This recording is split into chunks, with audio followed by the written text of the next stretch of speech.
So before we pick up our calculators, just going through some terms and definition. Actually, you know what? Before we pick our calculator up, before we do anything, how about we Kahoot? I almost forgot to Kahoot. That would have been bad. All right, put your calculator down, pick up your phone.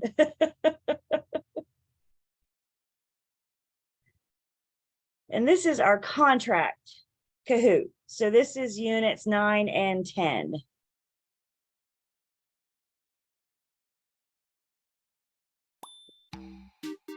So there's your QR code.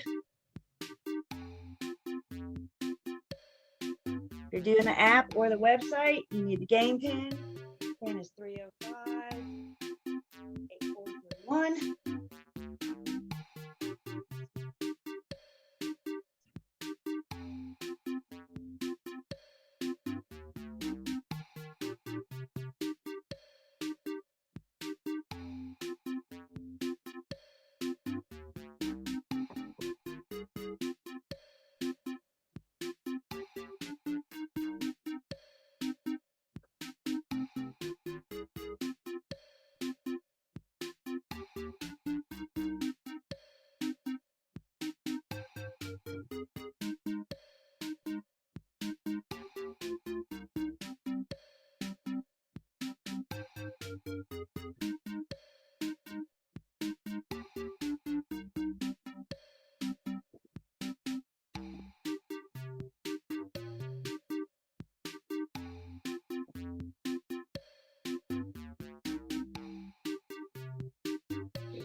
Anybody in that wants to play? If you don't want to play on your phone, play in your mind.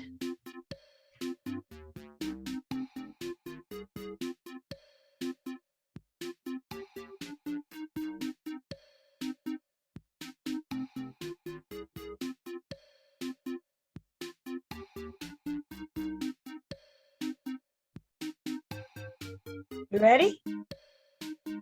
Contract Kahoot, units 9 and 10.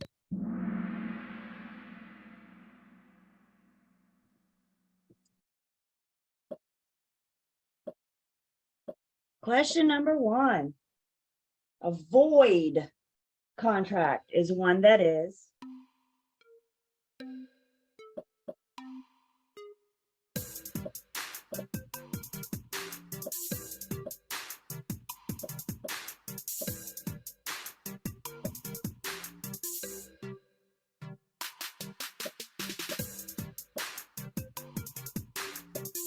seven seconds.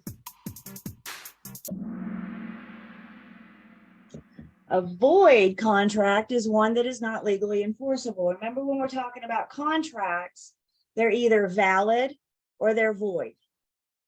The valid contracts meet the essential elements, the required ingredients that the judge is looking for. A void contract is missing one of the essential elements. The valid contract can become voidable. Please understand, the contract itself is perfectly valid and it meets all the essential elements, but it becomes voidable by one of the parties. One of the parties has the right to take this contract, this valid contract, to the judge and say, for whatever reason, maybe they're a minor, maybe they were intoxicated at the time they entered into the contract, but they can take the contract to the judge and say, I shouldn't have to carry through with the terms of the contract. That's fine. So void contract is not legally enforceable because it's missing a required ingredient. And in a sense, you never had a contract to begin with. Questions on this one?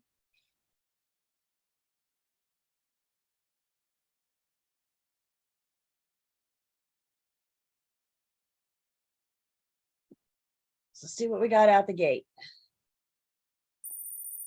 Will's out, followed by Dimples. You gotta tell me who you are. Nolan, Mads, and Sarah. Question number 2. The essential elements of any type of contract include all of the following except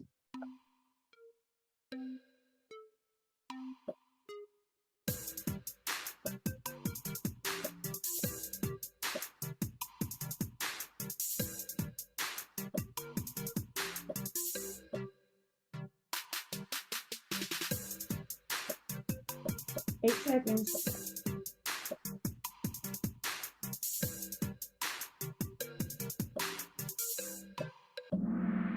Essential elements include all the following except agency disclosure. Disclosure is not a contract. Disclosure is no way a contract. Let's all turn to page 257. And let's look at these essential elements. What are the required ingredients? What is the judge looking for when they're trying to determine the validity of a contract? So 257, we got legally competent parties. We got our mutual assent, also known as our offer and acceptance, also known as our meeting of the minds. The parties have to come together and agree to enter into a contract. And then the one, let's see, legality of object. You cannot have a legally binding contract for an illegal purpose. And then the one, hands down, that's the problem topic of the essential elements of a valid contract, is some form of consideration. You cannot have a legally binding contract without some form of consideration in exchange for an act or a promise. So remember our sales contract, the act or promise is the seller promising to sell, right? I will give you my home in exchange for consideration. And our sales contracts, the consideration is the purchase price. Remember, any binding contract, consideration can be anything of value, but you cannot have any kind of free promises. If I give you my home, I expect something in return. Fair enough? There's got to be some form of consideration.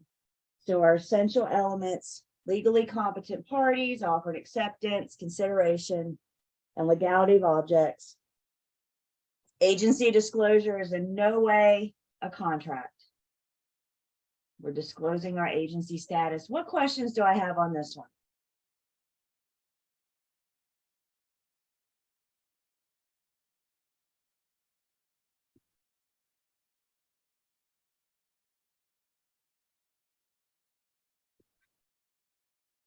See how this shook things up.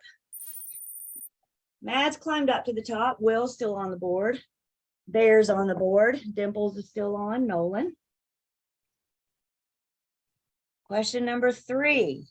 The law requiring real estate contracts to be in writing, to be enforceable.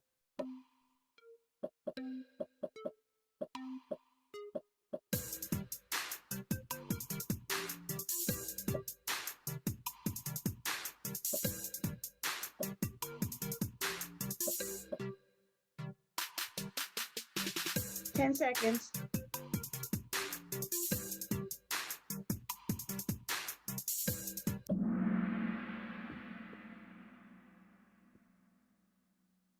Problem topics. Connor says it has to be recorded. Statute of frauds has to be in writing, both to be enforceable. They both run parallel. Doesn't it make sense to record it? I have to have it in writing. Like I can't take it down to the courthouse and put it on record if I don't have it in writing, right? So the two run parallel, absolutely, but they say two different things. Connor says it needs to be recorded. Statute of fraud says it needs to be in writing, both so that they are enforceable. What questions do I have on this one?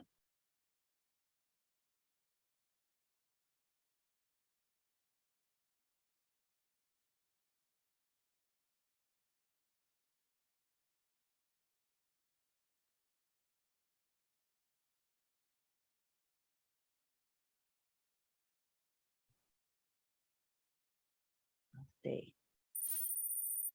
Bear's up on top, Crystal's on the board, Lisa's on the board, Mads is still on, and Liv is up. Question number 4. If the seller makes a counteroffer, the prospective buyer is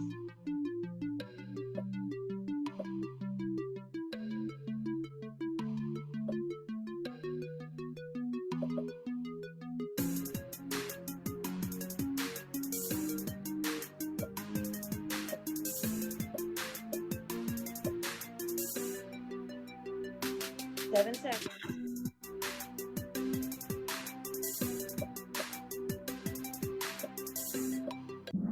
Seller makes a counteroffer. The seller becomes the offeror, the buyer becomes the offeree. Is the offeree, what are the buyer's 3 choices? They can accept it, reject it, or counter it. There's nothing bound until we have acceptance. Nobody owes anybody anything unless we have acceptance. So if the seller makes a counteroffer, the ball is in the buyer's court. They have 3 choices to decide what they want to do. Questions on this one?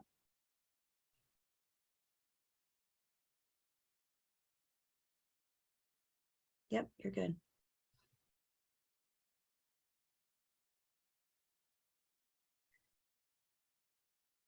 We got, that didn't budge. Except Lisa's on fire. She's got the highest streak of 3 in a row. So that's fun. You should have a little, do you have a little symbol on your phone? Yay. Question number 5, to rescind a contract. One is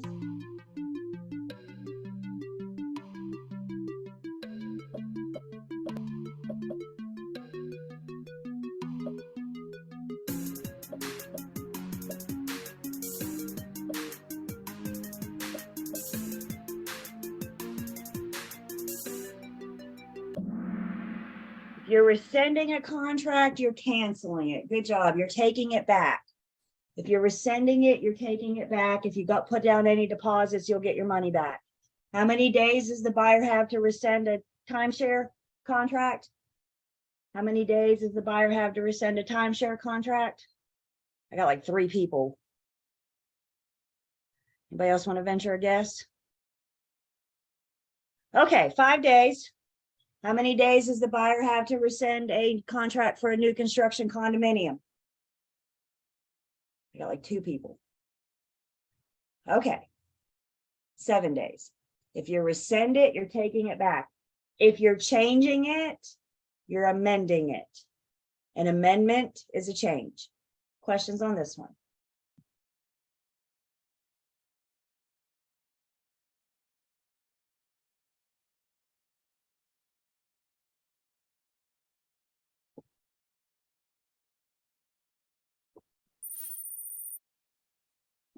Players still on, shifted around a bit. Crystal's on top now. Lisa and Mads, Liv and Bear. VK is our highest climber, up 3 places. Question number 6, to assign a contract for the sale of real property is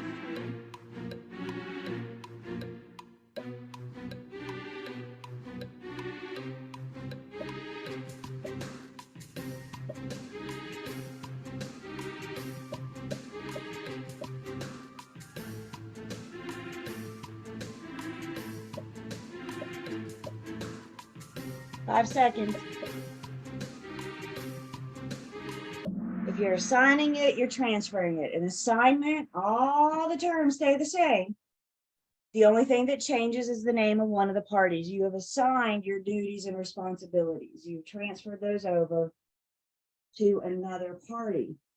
Questions on this one?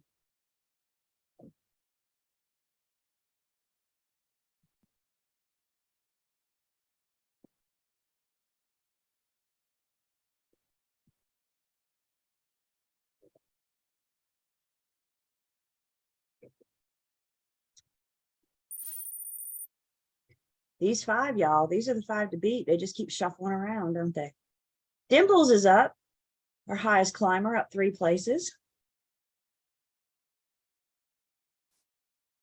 Question number 7, in the event of seller breach, the buyer can sue the seller and force them to sell. This is called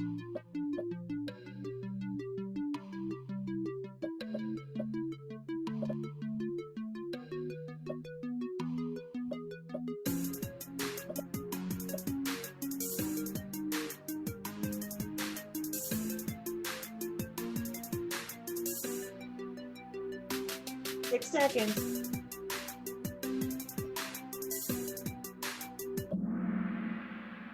Specific performance. If the buyer's suing the breaching seller to force them to sell, the judge can make the seller perform as promised. And what is the seller's promise in the sales contract? To sell. Takes us 16 pages for the seller to promise to sell and the buyer to promise to buy. We get kind of wordy, don't we? Questions on this one? Making the seller perform.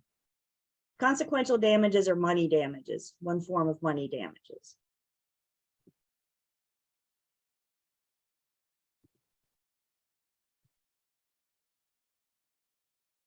All right.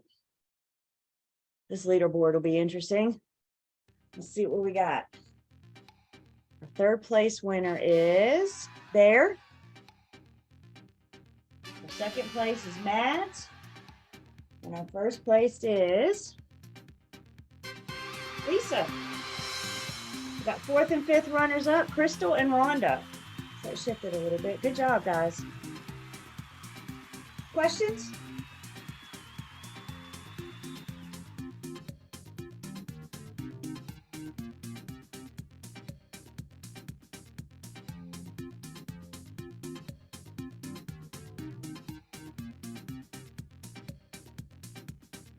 Can you shut up the cute music? That's a good question, isn't it?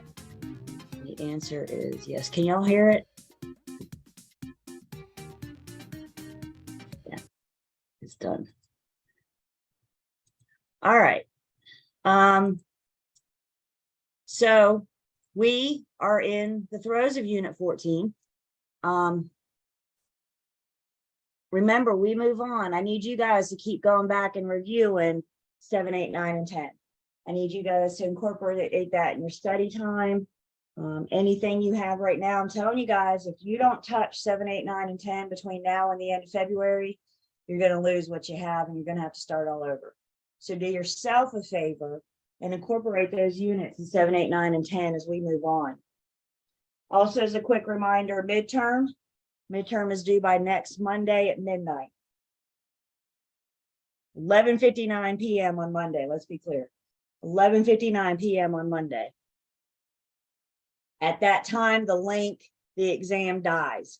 So if you log in at 11:55 p.m. on Monday, you only get 5 minutes. Does that make sense? It goes away. It goes away at, I guess it's midnight Tuesday morning, 11:59 p.m. Questions on the midterm?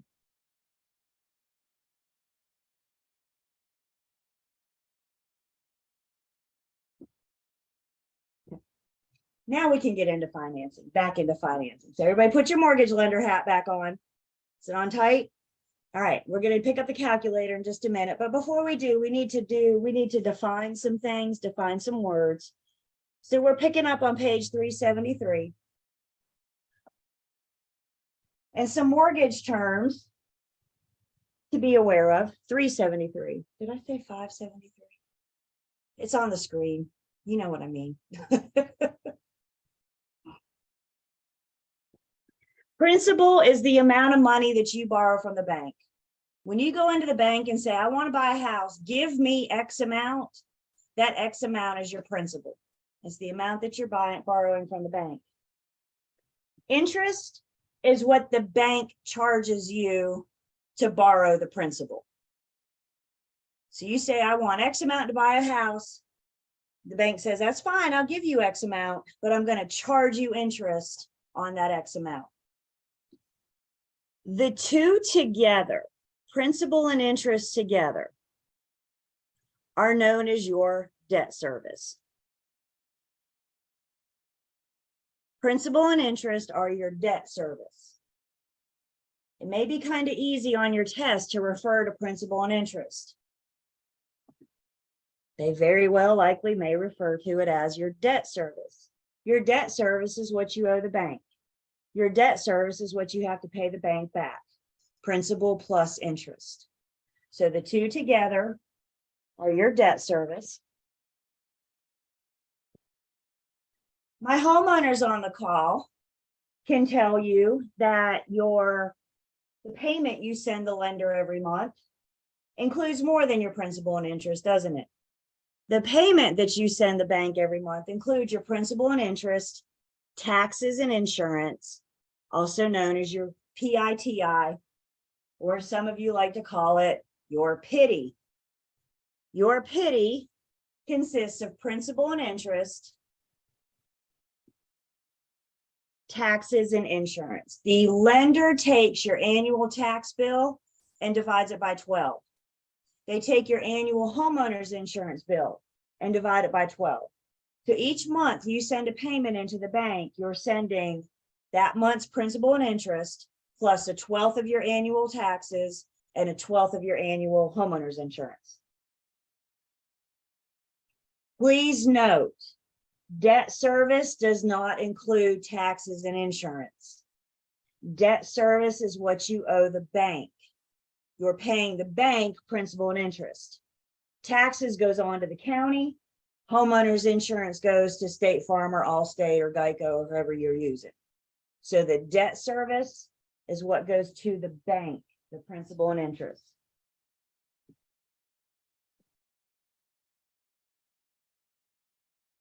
Amortization or amortizing a loan is making the same regular payment each month. Your debt service is the same every single month for the life of the loan. What you pay for your debt service on month 1 is what you're going to pay on month 2, is what you're going to pay on month 12, month 183, until the end of the loan, the life of the loan. That's amortization. It's equal level payments. Again, my homeowners in the call say, well, sometimes my mortgage bill goes up. Sometimes I owe the lender more this year than I did last year. Anybody have your mortgage bill go up? It's not your principal and interest that's making that go up. That stays the same for the life of the loan. What's causing your payment to go up is taxes and insurance. As taxes and insurance adjusts, they got to adjust that monthly payment. But your debt service is the same every single month. And that's amortization, regular level payments. And that's the math that we're getting ready to do in just a second anyway.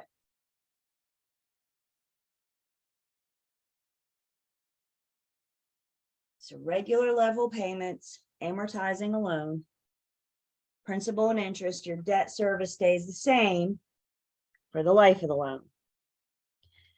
So about our PITI, if y'all want to take a screenshot, you got my PowerPoints, but if you want to take a quick screenshot, this is a nice little picture about what happens to our PITI. The principal is the amount of money that you borrowed. It's your money. It goes back into your home. You're investing in yourself.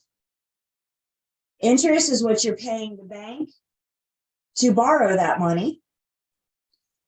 A 12th of your taxes each month, bless you, and a 12th of your insurance each month go into an escrow account. The lender has an escrow account set aside just for you, and they collect that money throughout the year.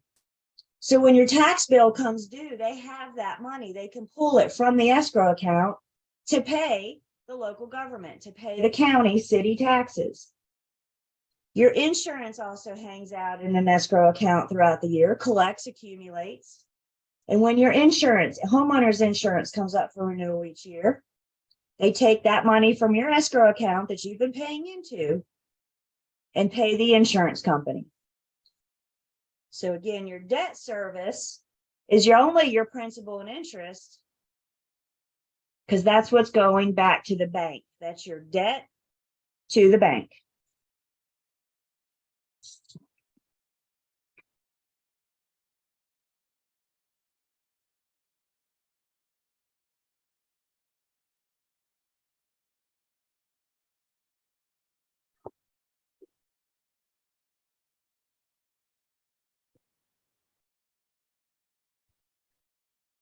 With your principal and interest, we just said that your debt service, your principal and interest stay the same for the life of the loan.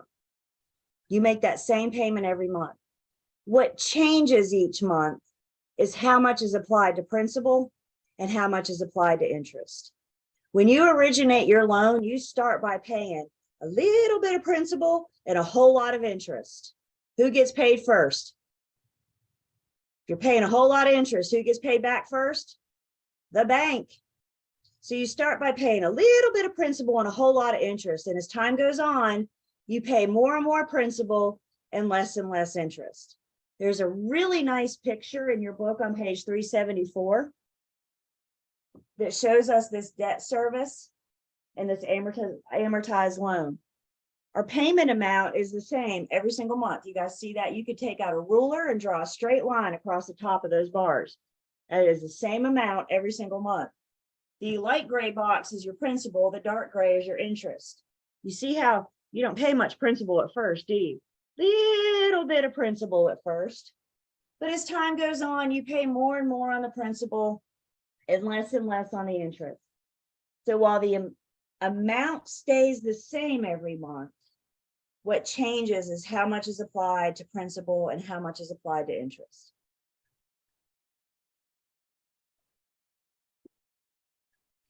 When it comes to making that payment, interest is payable in arrears. What that means is whenever you make your monthly mortgage payment, you're paying last month's interest. So when you made your mortgage payment on February 1st, you were paying January's interest. When you make the next payment on March 1st, you're paying February's interest. Interest is paid in arrears. I want you guys to do me a favor. I want you all to look with me real quick at where your rear is. Where's your rear? Your rear is behind you. And that's how we're paying our interest. We're paying in arrears. We're paying behind. When you make that payment, you're paying last month's interest. Most of the loans that we deal with are amortized, which means they're equal level payments. A fully amortized loan means when you make your last payment, your very last payment, your balance due is zero. You make that payment for 30 years or 15 years, whatever the life of your loan is, your balance due is zero. A partially amortized loan is still a level payment, still the same payment every month. But at the end of a partially amortized loan, you have a balance due. That balance due is referred to as your balloon payment. You know going into this that when you make the last payment, you're going to have one lump sum due, your balloon payment. You're still making equal payments, level payments, but you have a balance due, your balloon payment. And as we mentioned, it's not uncommon, not all lenders, but it's not uncommon for lenders to set up an escrow account so they can collect a 1/12 of your taxes and a 1/12 of your insurance. So when those bills come due, they can pay them on your behalf. So interest is paid in arrears. Amortizes equal payments. So the math that we're getting ready to do is to amortize a loan. And in order to amortize a loan, we need to know 3 steps. So I'm going to put these up. Once you guys take a picture, I know you got your phones, we just Kahooted. So grab your phones, take a picture, because we need to refer back to these 3 steps, these 3 formulas. So go ahead and grab these real quick, and then we'll talk about them.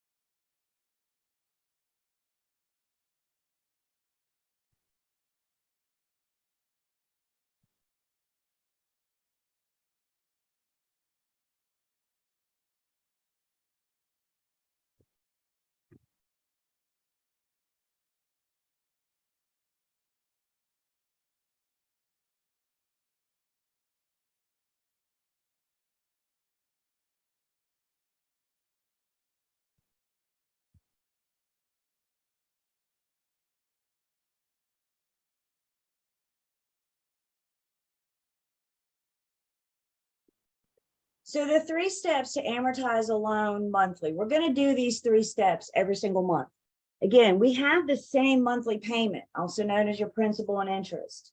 It's the same every single month. What changes is how much is applied to the principal each month and how much is applied to the interest. And so that's what we're doing here with our 3 steps, our 3 formulas, is figuring out how much each month we're going to apply to our principal, how much we're going to apply to our interest, and what's my balance going into the next month. As I pay this down, we're going to start seeing that balance decrease. And so we need to know what our balance is. If we win the lottery tomorrow, don't we want to know how much to pay off the pay off the lender? So that's what our balance is going to, I guess I should say, when we win the lottery tomorrow, that's going to tell us how much we owe our lender. Power of positive thinking, right? So let me, as you guys are grabbing this, let me get my little whiteboard real quick. Should have grabbed that this morning. So what we're going to do is amortize this loan. We're going to go through 1 month together. And then I got, I'll let you guys do a month. And then of course we have practice. So let's look at what's going on. They're going to give you some information. So this problem says your buyer's approved for a $100,000 loan at 5% interest rate for 30 years. Monthly principal and interest payment is $499.55. You and I together are going to find the balance after the first month's payment, and then I'll let you find the balance after the second month's payment. When I amortize, the first thing I like to do before I do anything, the first thing I like to do is set myself up with nice, neat rows and columns so we can see what's going on each month. So the columns that we're looking at is our monthly payment. We have a column for our monthly interest. There should be a column for my monthly principal.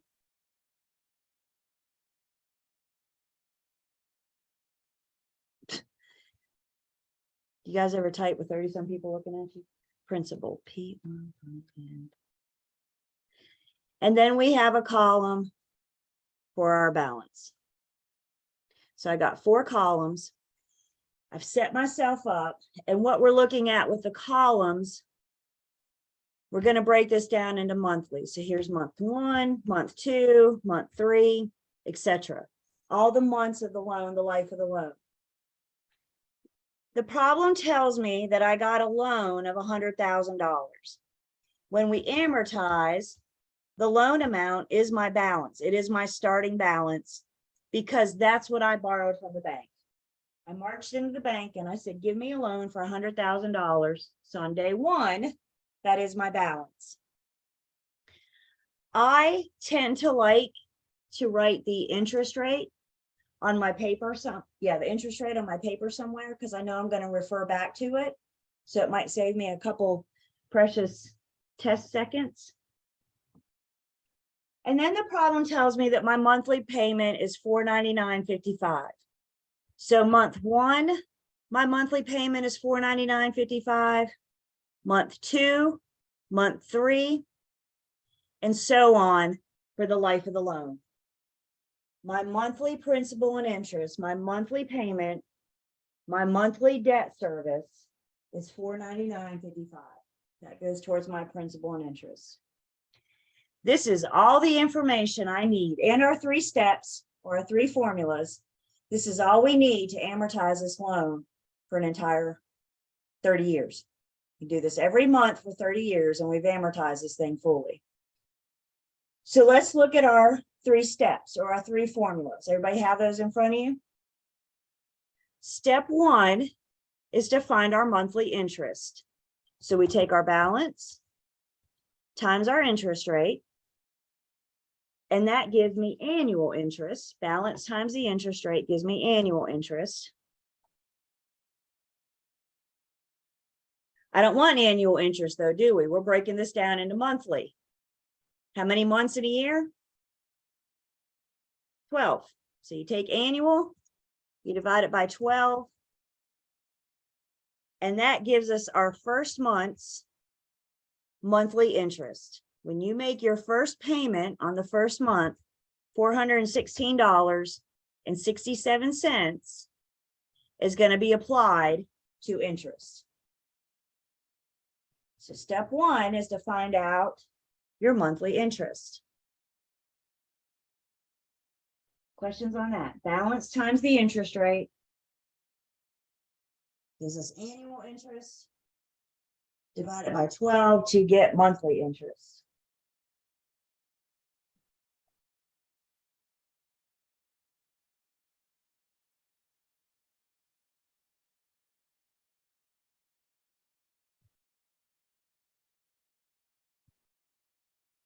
Step 2, or our second formula, is to find this month's monthly principal. My monthly payment consists of principal and interest. So my monthly interest plus my monthly principal will equal my monthly payment.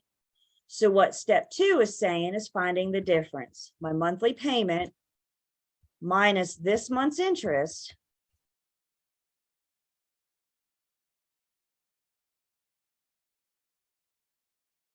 gives me this month's monthly principal. How much am I applying to principal this month? $82.88. This is a great place to stop and check yourself. Does 82.88 plus 416.67 equal 499.55? Monthly principal plus the monthly interest equals the monthly payment. So my monthly principal for month 1, I took my payment minus my monthly interest, and I got my principal for month 1. How much is being applied to the principal for month 1? Questions on this one?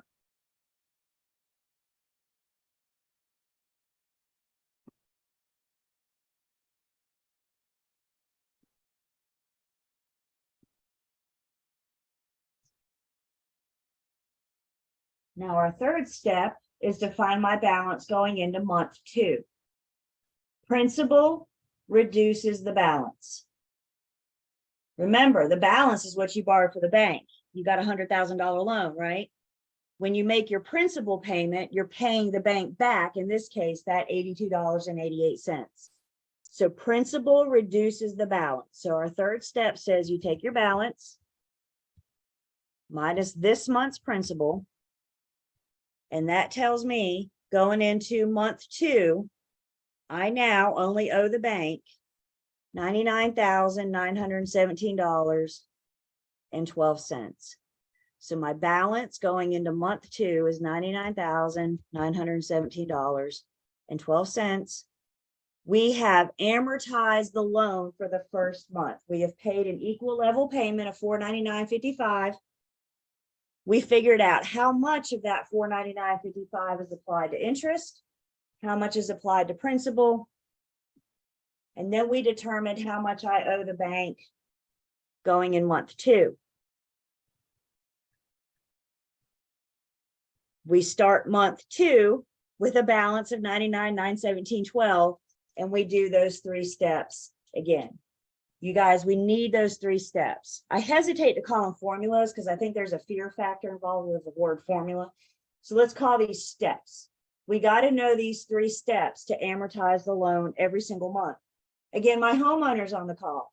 When you bought your home, you came away from the closing attorney's office with a pack of paperwork or maybe a thumb drive, and you probably walked in the front door of your new house and put it in a drawer, and it's still probably there, right? You haven't looked at it since you got home from the attorney's office. I get it. I get it. If and when you were to look in that packet, you're going to see that one of the documents you have in there, the attorney has amortized your entire loan. They have given you the breakdown every single month for the life of your loan of how much you're applying to principal and how much you're applying to interest. They've amortized the loan for you. What questions do I have so far? I'm going to let you guys do one too. Never fear.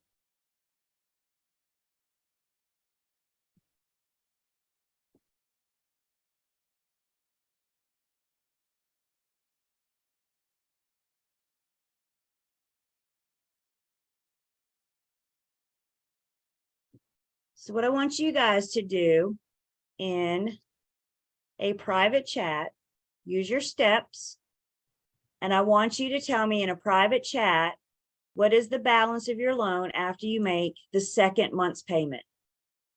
What is the balance after you make the second month's payment? So do your 3 steps. Starting with your balance of $99,917.12.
Do about 1 more minute, and then we'll talk about it.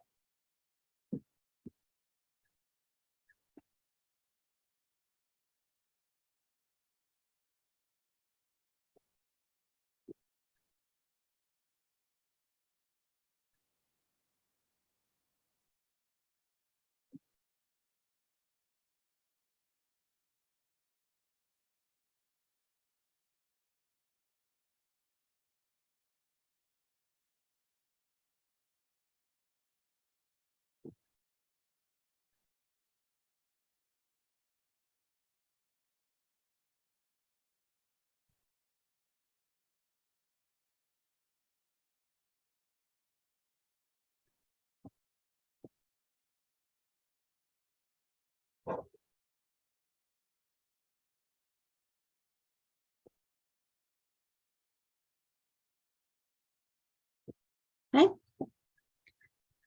So what's your balance due after the second month's payment? So we've done the first month, and now we're going to take our 3 steps and we're going to amortize for the second month. We're going to break it down for the second month. So what do our steps say? Step 1 says we take our balance times our interest rate. That gives me annual interest. Is that right? 99. I got an extra 9 in there. So my annual, let's see, times 5%.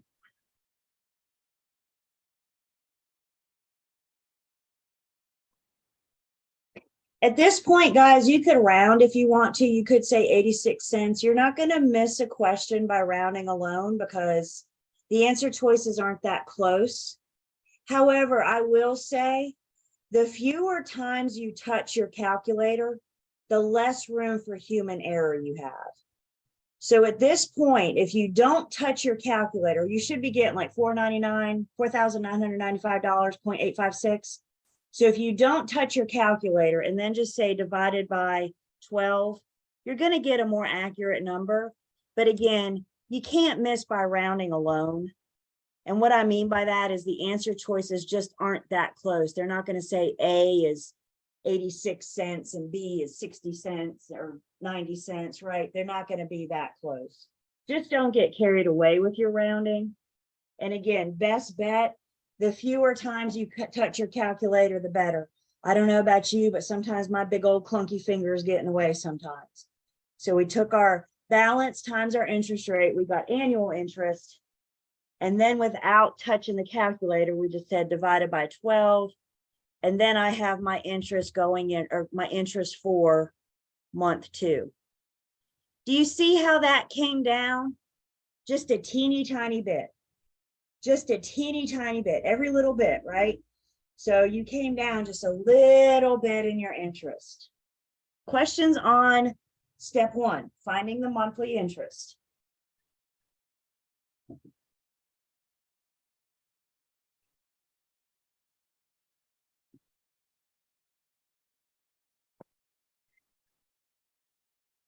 Step 2, I forgot, I didn't, hang on. This is divide by 12. There we go. So is it good? Everybody with me?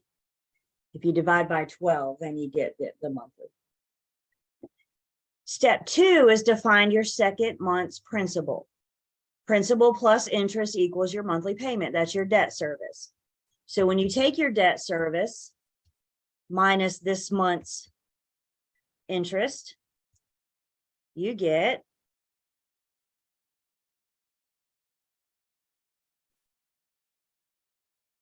this month's principal of $83.23. Question comes in always 12. Yeah, because there's 12 months in a year, always. So to go from annual to monthly, you take annual and you divide it by 12.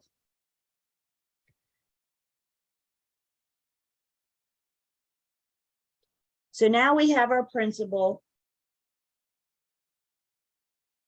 our monthly principal that we're going to apply to month 2. See how your principal came up? Just a teeny tiny bit. You guys got to understand, this is a 30-year loan. That means you're going to make 360 payments. 30 times 12 is 360. So you're going to send in 360 payments. So this doesn't happen overnight, right? I mean, this is over a course of 30 years. So your monthly principal for the second month is $83.23. And then our third step is to find the balance going into month 3. Principal reduces the balance. So I started with a balance of $99,917.12. This month, my principal was $83.23. So now going into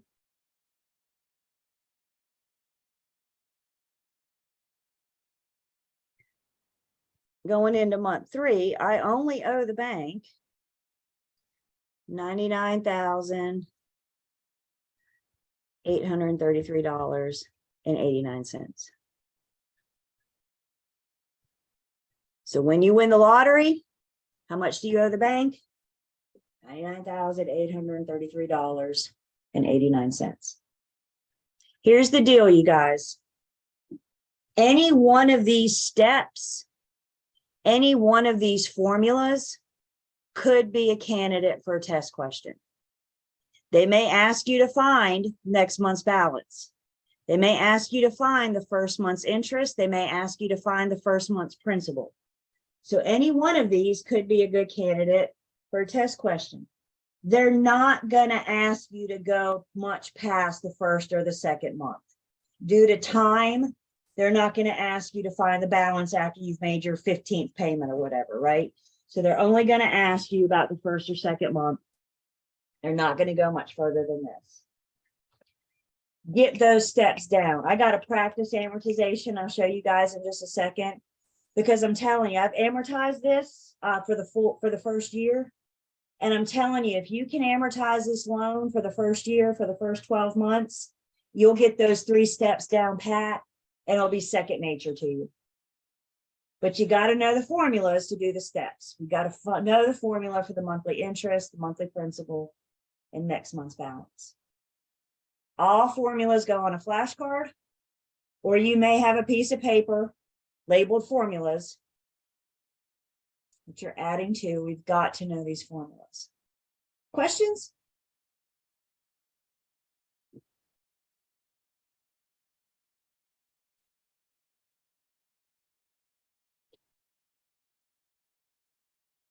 Yay. So I've been saying it's the principal that reduces the balance. Some of you, when you bought your home, may have been told that if you can make a payment of more than $499.55, you can get your loan paid off sooner than 30 years.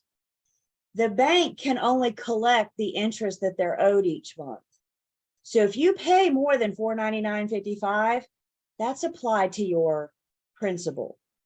Principal reduces the balance. So let's say you're getting ready to make your payment for the second month, and you get a nice bonus at work.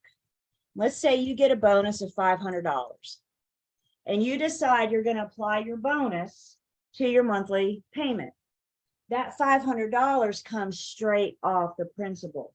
The bank on month 2 cannot make any more than $416.32. They cannot collect more interest than what they're owed. So the littlest bit extra, in this case, this bonus, you can apply to the principal. So now instead of the balance of $99,833.99, you apply that bonus, and now you've reduced your balance to $99,333.89. So now going into month 3, you have a lesser balance, which means that's that much less interest that you're ultimately paying the lender. So anything more than your monthly payment of the $499.55 goes to you.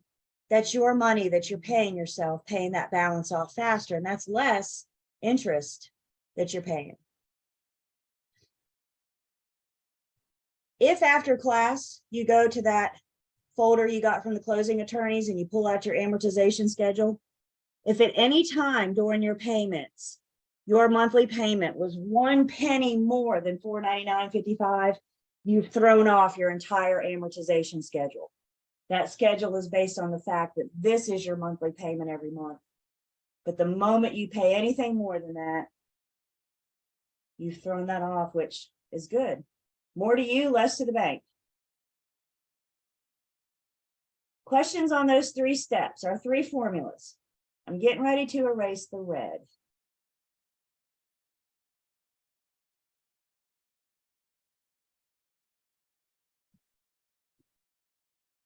Can I erase the red? There we have it. Okay. In our online learning system, it's actually under the Unit 15 material. I don't know why, but under the Unit 15 material, here is the problem that we just worked. But again, I've amortized it for you guys for 12 months. Your problem's not going to ask you to go this far, but I do think if you do those 3 steps 12 times, you'll get those 3 steps down pat, and you'll be able to get through these problems pretty quickly. But now that we've amortized it every month, you guys see, look at your interest. It goes down just a teeny tiny little bit. It's so slight. Your principal goes up just a little bit. So by the end of the first year, you've paid $4 on your principal. You've earned $4 on your principal, and you've reduced your interest payments by $4. $4 for that whole first year. Again, this is a 30-year picture that we're talking about in this case. This is a 30-year loan. That's a long time, isn't it? A 30-year loan is a long commitment. There are some of you on this call that are not 30 years old. That is a long, long time. So you're not going to see big changes in interest and principal. It's slight, little bit each month.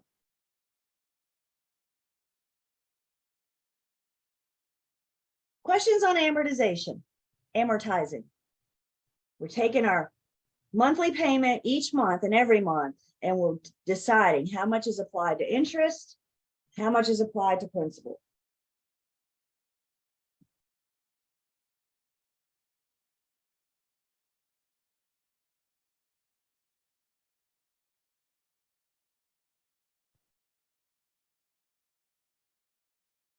Okay. All right, let's take 10. We'll come back, we'll do some more finance math.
We're back.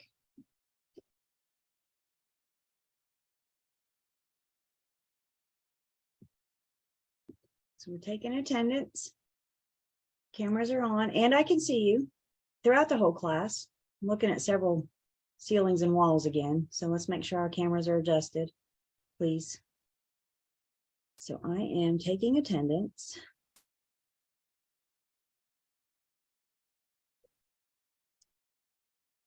And so what we just did with amortizing, we took your monthly payment and we broke it down for each month. How much is applied to interest? How much is applied to principal?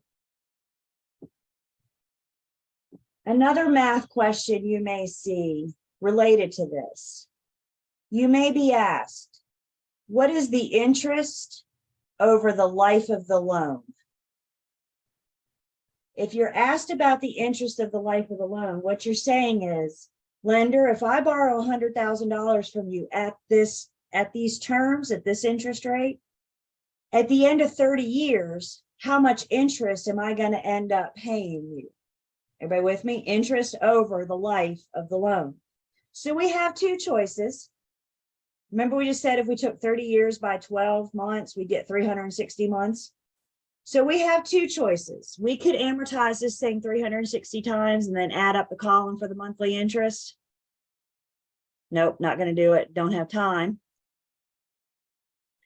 So our second choice is to know the formula that gives us interest over the life of the loan. You already have the problem. This is the problem we just worked. So the formula for finding the interest over the life of the loan, you take your monthly payment. There's that $499.55. How much are you paying every single month? And you times that by the number of payments. How many times are you going to make that payment? A 30-year loan, you're going to do it 12 times a year. So 30 times 12 means you're going to make this payment 360 times. Everybody with me? This is the big picture. That gives you your total debt service, your total principal and interest. From that, you deduct your principal. What did you borrow? What is your beginning balance? And that gives you how much interest you're going to pay over the life of the loan, assuming you only make the monthly payment every month. Remember, the moment you pay one penny more, you've thrown this whole thing off. So this is assuming that you're only making that $499.55 for 360 months.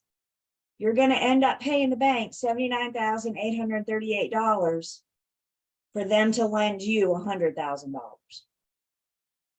They lent you $100,000 to buy this house. What do they get out of it? Isn't that the number one question? What's in it for me? So don't know what the lender wants to know. If I'm giving you $100,000, what's in it for me? What's in it for them? $79,838. Interest over the life of the loan. So amortization is breaking it down monthly, doing our 3 steps over and over and over again, breaking it down monthly. Interest over the life of the loan is the big picture. If I make this same monthly payment every month for the next 30 years, how much am I going to end up paying the bank? Questions?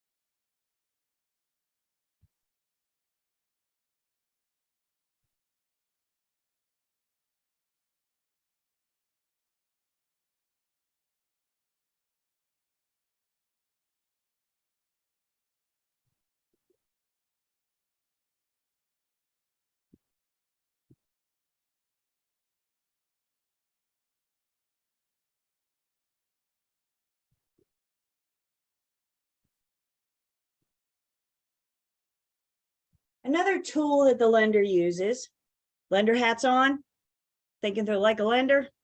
Another tool that the lender uses is something referred to as the loan to value ratio. The loan to value ratio tells the lender of the value of the property, how much do you want? What are you asking for of the value, the loan amount of the value of the property? And the loan to value ratio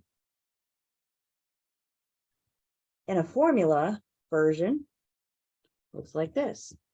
Loan to value ratio. The lender wants to know what their ratio is of the value, how much is the borrower asking for? I will talk about this second bullet point in just 1 second.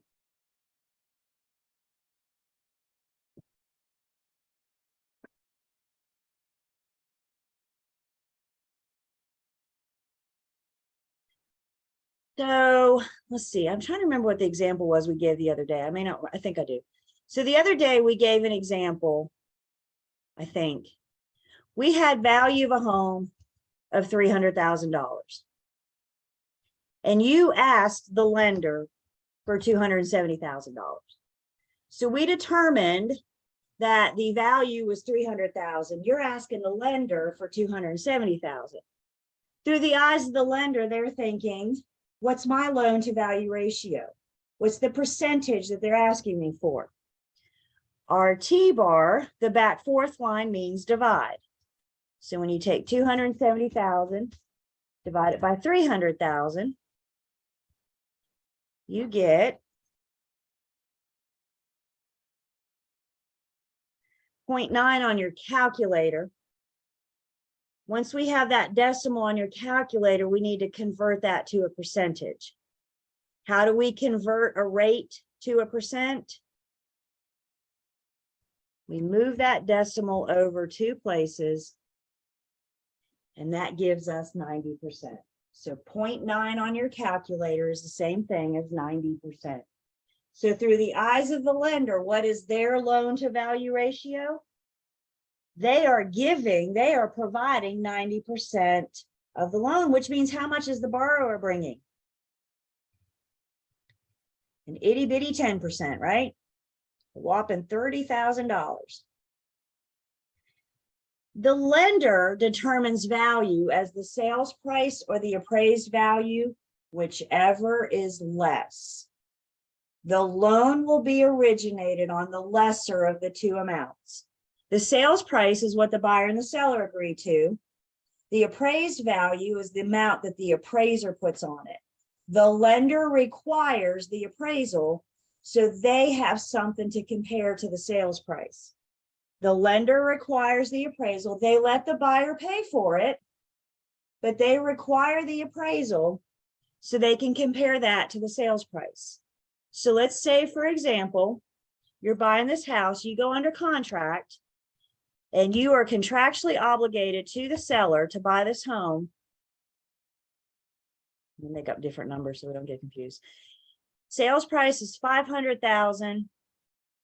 It appraises for $490,000. Which one is the lender going to originate the loan on? Give me a thumbs up if you think it's the sales price. Are they going to originate the loan on the sales price? Give me a thumbs up if you think it's the appraisal. They're going to originate the loan on the appraisal because that's which one is less.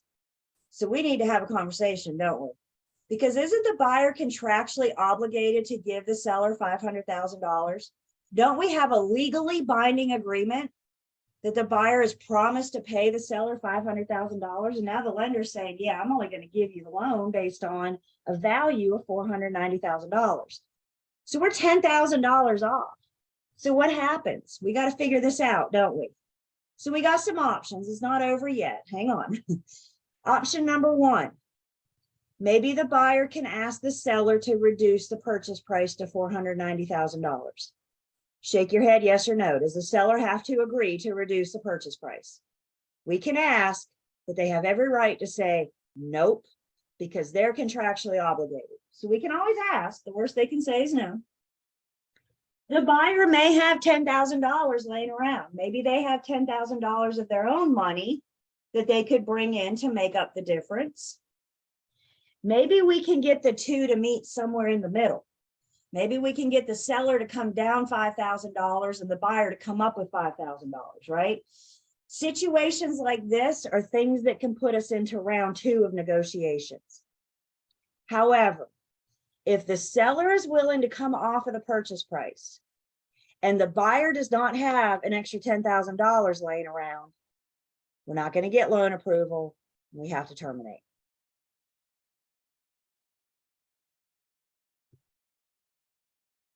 The buyer probably won't be able to get a loan for $10,000 because they're already trying to get a loan 90% of the appraisal. You guys with me? So the lender probably won't let them take out another loan at this time because they're trying to get a loan to buy the house. And that does include a loan from a private source. And an example of a private source would be the bank of mom and dad. Mom and dad could gift the $10,000. But isn't there a difference between gift and lend? So if mom and dad are going to gift the $10,000, the lender's going to make mom and dad sign something saying this is a gift and they don't expect to be paid back. And if mom and dad lie, that's called loan fraud. Loan fraud's really bad. This is why, as we get in further in this unit, we'll talk more about it, or next unit, I guess. And as we go to closing next week in unit 21, this is why we're going to talk about the importance of having the appraisal back while we're still in due diligence. Because if we have the appraisal back while we're still in due diligence and the seller's not coming off the sales price and the buyer doesn't have any other options, any money laying around, worst case scenario as a buyer's agent, if we have to terminate, nobody wants to terminate, but if we have to, let's terminate within due diligence so we can get our buyer their earnest money deposit back. Questions? Loan to value ratio.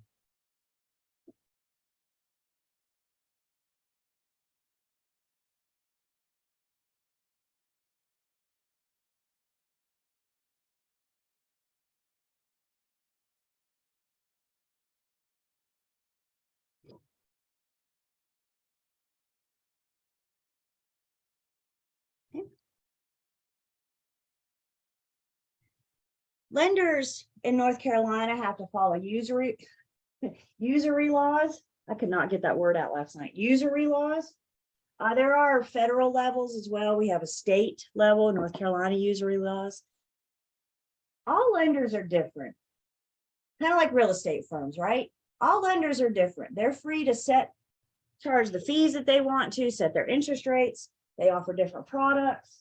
All lenders are different. And while they are free to set their rates, usury laws put a ceiling on lenders. Usury laws say you can't charge more than X amount. Usury law says your interest rate can't be higher than X amount. So usury laws, to protect the consumer, does put a ceiling on the lender for their fees and their charges. And the lender is free to do their fees and charges at any amount less than stated by the usury laws.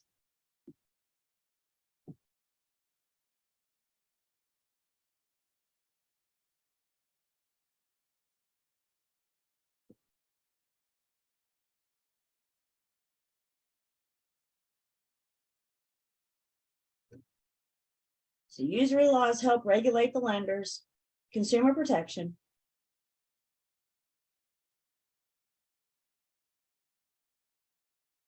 Another thing that lenders may deal with, may charge, is something called discount points.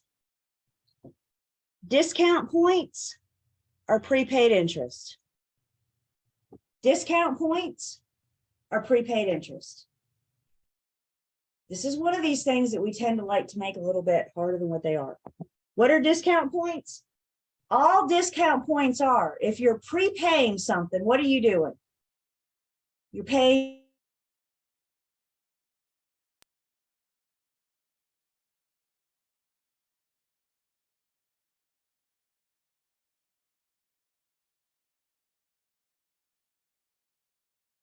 payment with them to settlement. They will have a charge at settlement may have a charge for discount points. Oh, am I here? Can you guys hear me? See me? Okay. Discount points, all they are is prepaid interest. The buyer comes to settlement, they bring some extra money and they prepay some of their interest.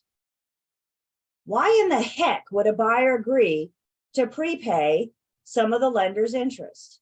Isn't the question what's in it for me? If you want me to bring extra money to closing to prepay the lender's interest, what do I get out of it? And what the borrower gets out of it is a lower interest rate for the life of the loan. When they prepay interest, they can decrease their interest rate, and that decreased interest rate will be their rate for the life of the loan, which means their monthly payments won't be as big. Their monthly debt service won't be as big because they have a lesser interest rate. Now, this benefits the lender as well. And how this benefits the lender is it increases their yield. All we need to know about the lender's yield is it's their return, their profit on a loan. It's their return. When they go to sell their loan, they want a great return. They want a good return on the loan, right? And when they go to sell that loan, the higher the yield, the more sellable the loan. The better the loan looks to the party purchasing. So we got a couple different scenarios going on here. Maybe you call the lender to originate your loan and the lender quotes you an interest rate of, I don't know, 5%. I'll just make a number up. Lender says, I'll give you an interest rate of 5%. And the buyer says, is there anything I can do to get a lower interest rate? And the lender's response might be, buy some discount points. Pay me some interest now at settlement. That'll reduce your interest rate. The other scenario is that the lender may charge the buyer discount points so they can increase their yield and have a higher loan, or have a more sellable loan, I should say. So discount points or prepaid interest, they benefit both parties. Increasing the lender's yield gives them a more sellable loan. Decreasing the borrower's interest rate allows for them to pay fewer payments. There's two pieces of math involved with discount points. The first piece of math involved with discount points, I guarantee you'll see. As a matter of fact, we'll see it next week when we get into Unit 21. And the first piece of discount point math is to figure out how much the buyer's going to pay in prepaid interest. How much are they bringing with them to settlement for these prepaid interests? And the way that works is the number of discount points is equal to the percentage of the loan. What does the word of mean in a word problem? The word of means multiply. So when the problem tells you one discount point, the buyer's buying one discount point, that is equal to 1% of the loan amount. 2 discount points is equal to 2% of the loan amount. 3 discount points is equal to 3% of the loan amount. See what we're doing here? What you charge the borrower at settlement, a point, however many points, is equal to that percentage of the loan amount. And I want to make sure that we all see the loan amount. Your test may try to trick you. It's going to give you the purchase price. It's going to give you the loan amount. What does the lender care about? Does the lender care what you're buying this house for? No, they care about their money, don't they? Their money is the loan amount. All lender math is always based off of the loan amount. Is our lender hat on? That's the money you're being asked to provide. All lender math, what they care about is the loan amount. So we'll see this in 21. We get to look at all the charges to the borrower. We get to figure out, bottom line, how much does the borrower have to bring to closing? We're going to look at their debits. We're going to look at their credits. And we're going to see discount points, buyers buying 1 point, 2 points, 3.5 points. This is the math you will see, I guarantee. The number of discount points is equal to the percentage of the loan. What questions do I have on the first piece of discount point math?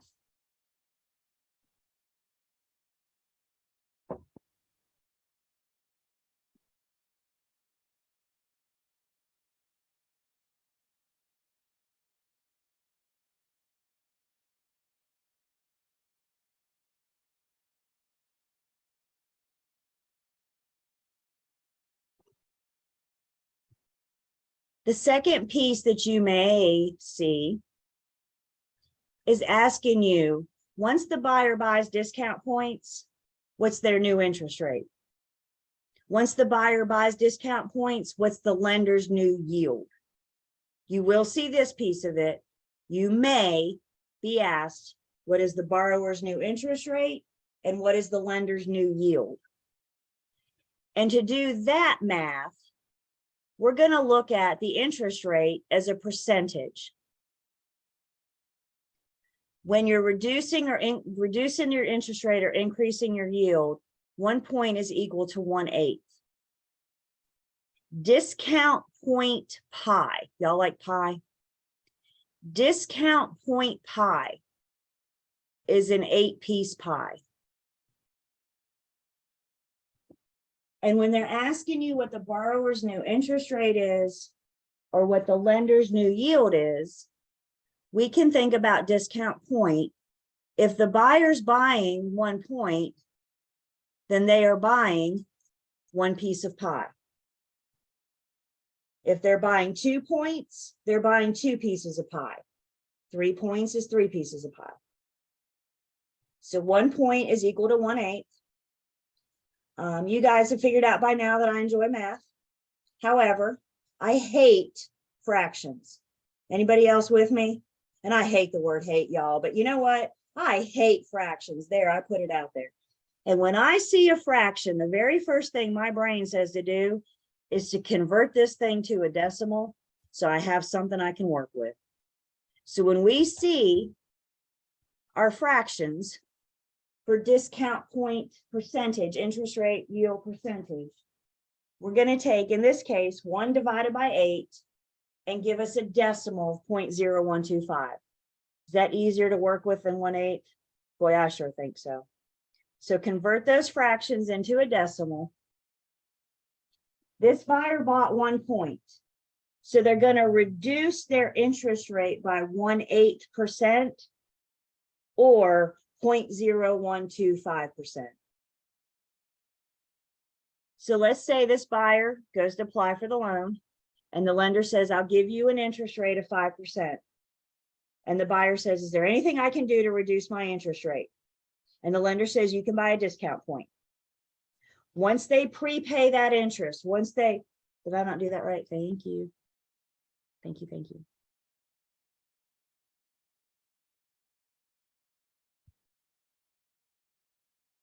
Point makes a big difference, doesn't it? 0.125, thank you. So they say, what can I do? This 5% is okay, but is there anything I can do to make this less? Is there anything I can do to lower this interest rate? The lender says, buy some discount points. If they're buying 1 point, they're reducing their interest rate by 1/8% or 0.125. So their interest rate was 5%. They bought a discount point, which means they have bought down their interest rate to 4.875. They have lowered their interest rate by 0.125% because they bought interest because they prepaid interest. Y'all don't worry about the lender. They will get their money. Either they're going to collect it at closing as prepaid interest, or they're going to, divvy it up through your amortized total interest payments, monthly interest payments. Question comes in, will it always be divided by 8? Yes, because discount point pi is broken up into 8s. Discount point pi is an 8-piece pie. So now the borrower has a new interest rate of 4.875% for the life of the loan. How did they get that lower interest rate? Because they prepaid interest at settlement. They brought extra money to settlement. What's this do for the lender? Well, their yield, lenders don't have interest rates. Lenders have yield. Their yield was 5%. The buyer bought a point. So now that's increased the lender's yield to 5.125%, which makes for a more sellable loan. It increases their return. It increases their rate of profit. It's a better product to sell when they go to originate your loan. Here's the deal. I don't want you guys to worry about adjusting interest rates or yields unless the problem specifically says, what is the buyer's new interest rate or what is the lender's new yield? If the problem doesn't specifically ask you for the new interest rate or the new yield, then you proceed as if the interest rate you're given is the bought down interest rate. Do not worry about discount point pi unless you're specifically asked about it. You will see this. Mark my words, we will see this next week. This piece up here at top, we will see this next week in Unit 21. You need to be specifically asked about reducing the interest rate or increasing the yield.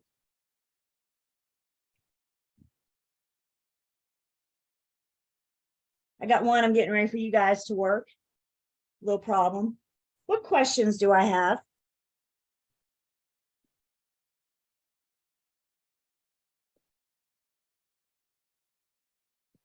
If they're buying 2 pieces or 2 points, that's 2 pieces of pie. 2 pieces of pie is 2/8, right? 3 pieces of pie is 3/8. What the pie tells us, a point is equal to an 8. So what the pie tells us is how many 8s, how many pieces of pie. And that helps us determine the new interest rate, the borrower's new interest rate, and the lender's new yield.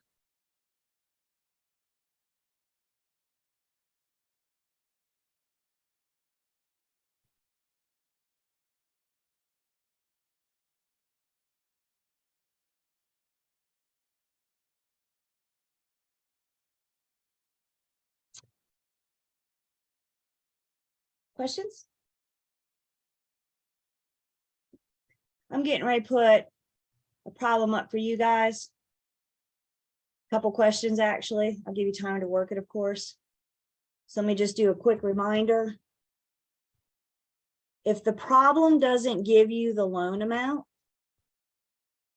then it'll give you the value, the purchase price or the appraised amount, and it'll give you the ratio. So it gives you the purchase price and the ratio. How do we find the loan amount? What's the step we take? We multiply. You take the purchase price times, that's what the up down line and the T-bar means. Lenders' fees are always of the loan amount. So when it gives you the purchase price, it's got to give you the ratio so you can find the loan amount. Can I erase the red? Everybody ready? All right, so let's take what we just learned. I want you guys to tell me in a private chat, how much in discount points will the borrower pay? What is the borrower's new interest rate? And what will the lender's yield be?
Do about another minute and then we'll talk about it.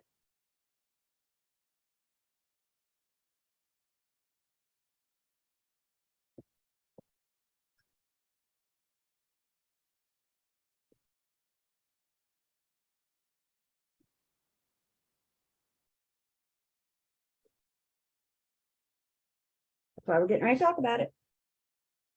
I got you.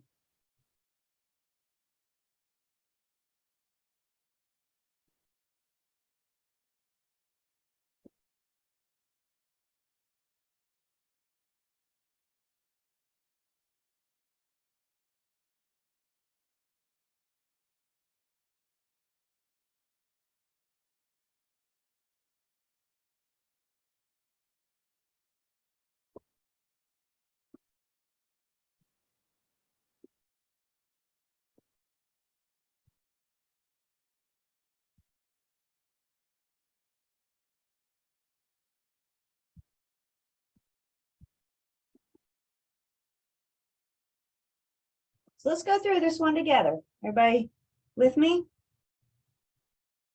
Several of you did really well. So let's go through this together and see what we got. We got a purchase price of $265,000. The buyer's obtaining an 80% conventional loan at a 4.5% interest rate. That buyer's going to purchase 2 discount points. The lender fee is going to be on the loan amount. At this point, do I know the loan amount?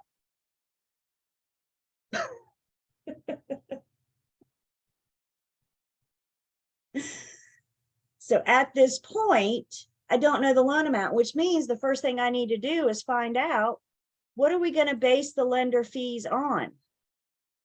And that's where we can use our loan to value ratio. Purchase price is $265,000. The ratio is 80%. So now the question is, what is the loan amount? Loan to value ratio. Lender fees are always on the loan amount. Up down line means multiply. So when we take 265,000 times 80%, I get a loan amount of $212,000. Is everybody good with the difference in the purchase price and the loan amount? The purchase price is what you are contractually obligated to pay the seller. The loan amount is what the lender's gonna bring you, what the lender's gonna supply on your behalf. Questions so far?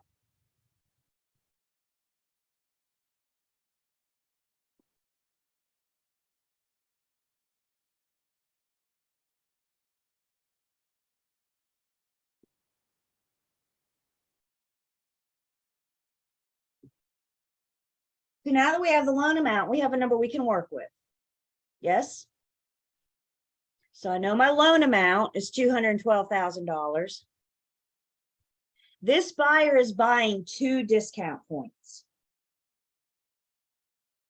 The number of discount points is equal to the percentage of the loan. So 2 discount points is equal to 2% of the loan. So we have our loan amount of $212,000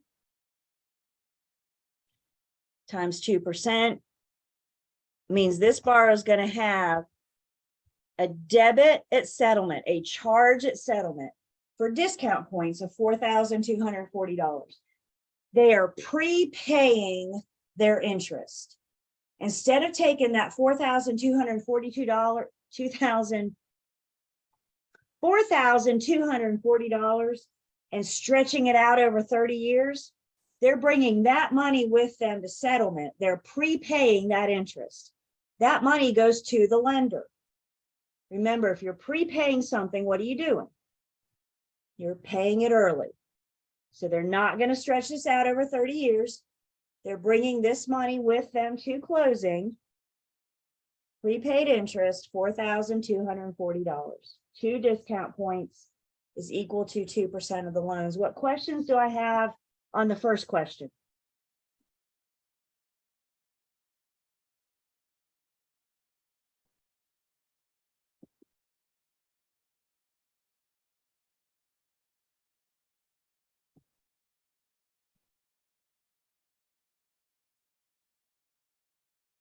Can I get some thumbs ups that I have everybody so far?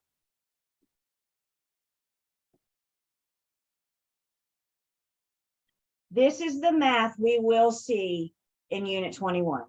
Guarantee, mark my words. How much in discount points will the buyer pay at closing? When we look at all the buyer's debits, we need to take all their debits into consideration, including discount points.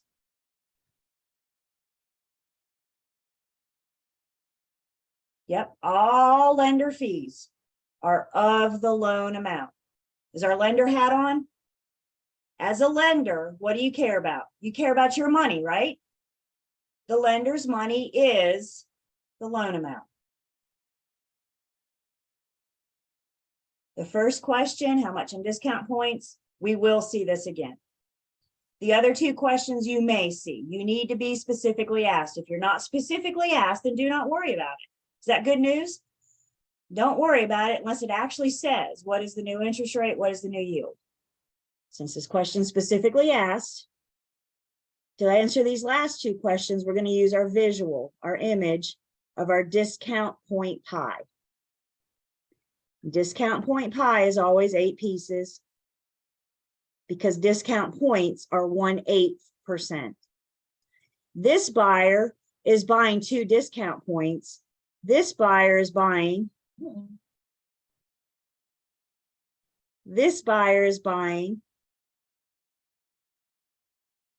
2 pieces of pie. The number of discount points is equal to the pieces of pie. And in discount point pie math, what we're saying is they're buying 2/8. Of an 8-piece pie, they're buying 2 pieces. They're reducing, I should say, reducing their interest rate by 2/8. If you want to simplify that to 1/4, either way, you're going to get the same thing. 2 divided by 8. Since we decided we all hate fractions, convert that to a decimal. So when they buy 2 points, what we're saying is they're buying down their interest rate by 1/4%.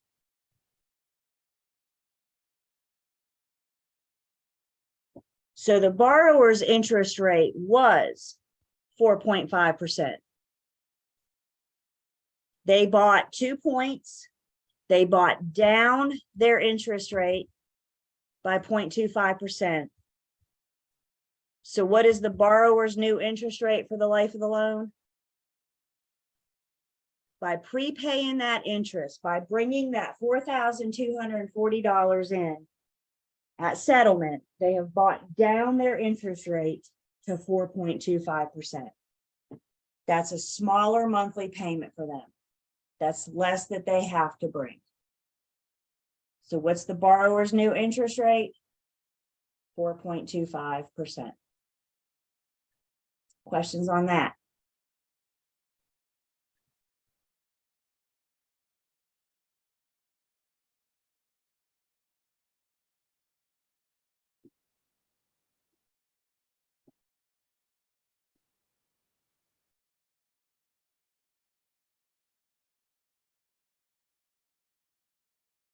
The third question is, what is the lender's new yield? The lender doesn't have an interest rate.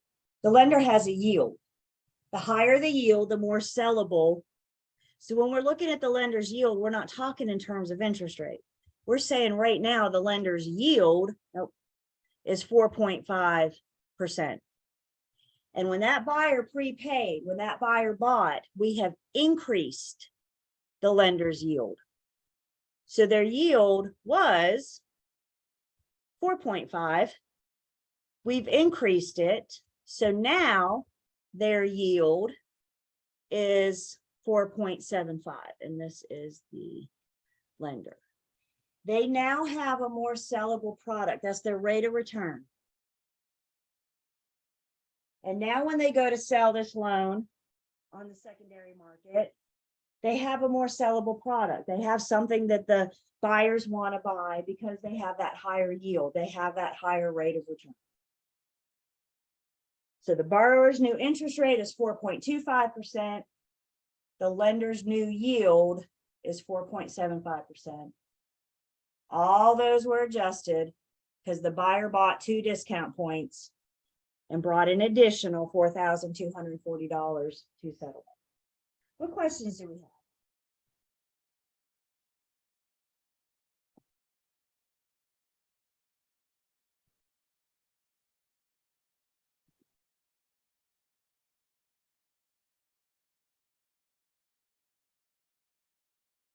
Perfect.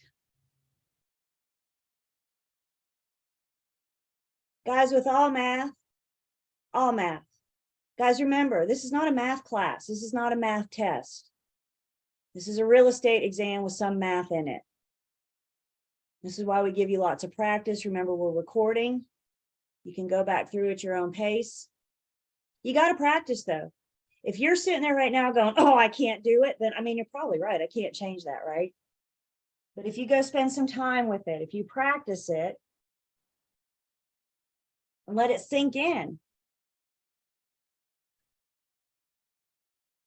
Why do we say it's a discount point as we pay it before? Because the discount point is prepaid interest. That's what the discount point is. And what we're doing with the math is figuring out how much prepaid interest you're paying. You guys have that written down real big? Discount point equals prepaid interest.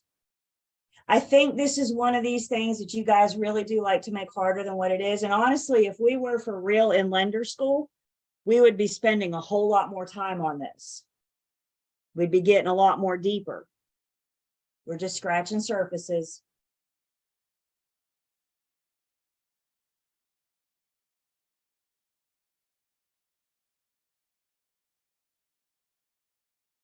Questions?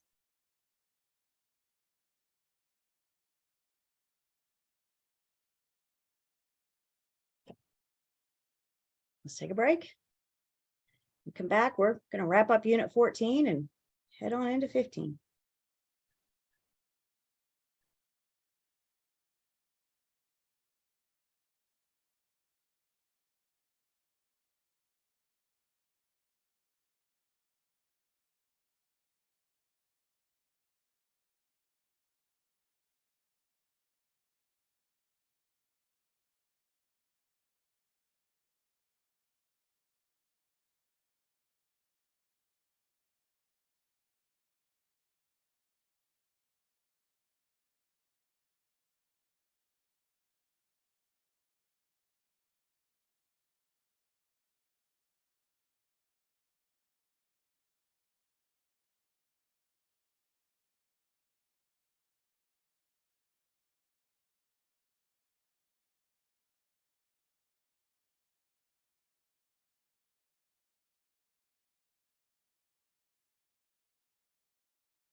We're back.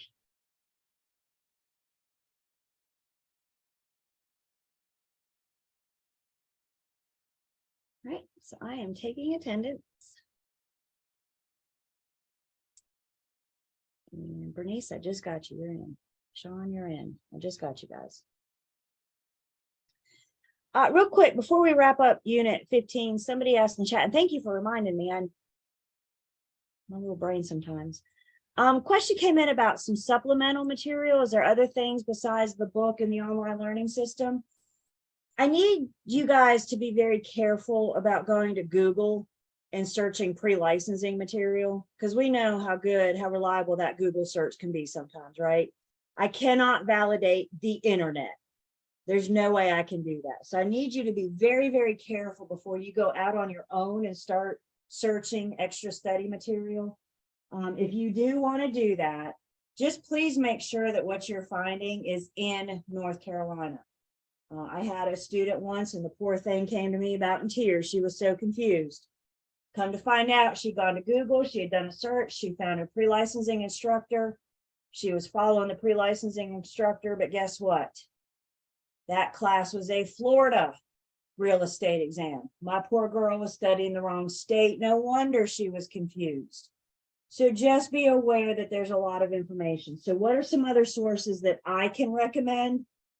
First off, the author of your textbook is Dearborn. Everybody see this on the cover of your book, and it's a Dearborn book. Dearborn also has an app. So if you, not now, please wait till after class, but make yourself a note. You can find the Dearborn app. They have additional questions, very similar to the online learning system, where you can answer the question and then it gives you the explanation. Are you guys finding the explanations in the online learning system are helpful?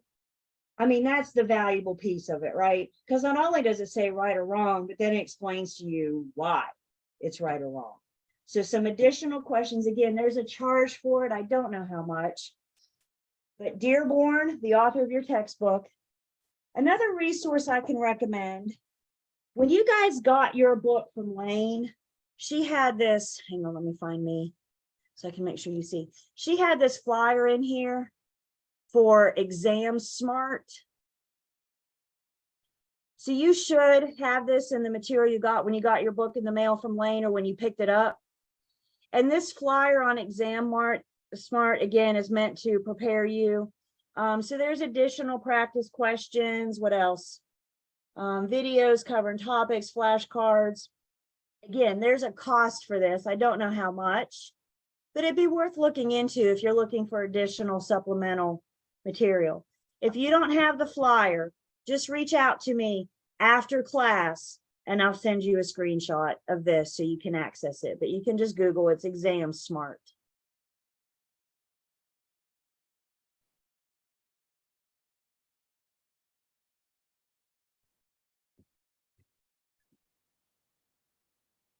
Questions?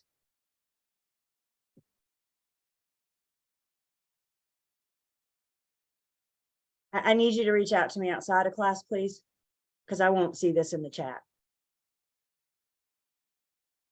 Is that okay?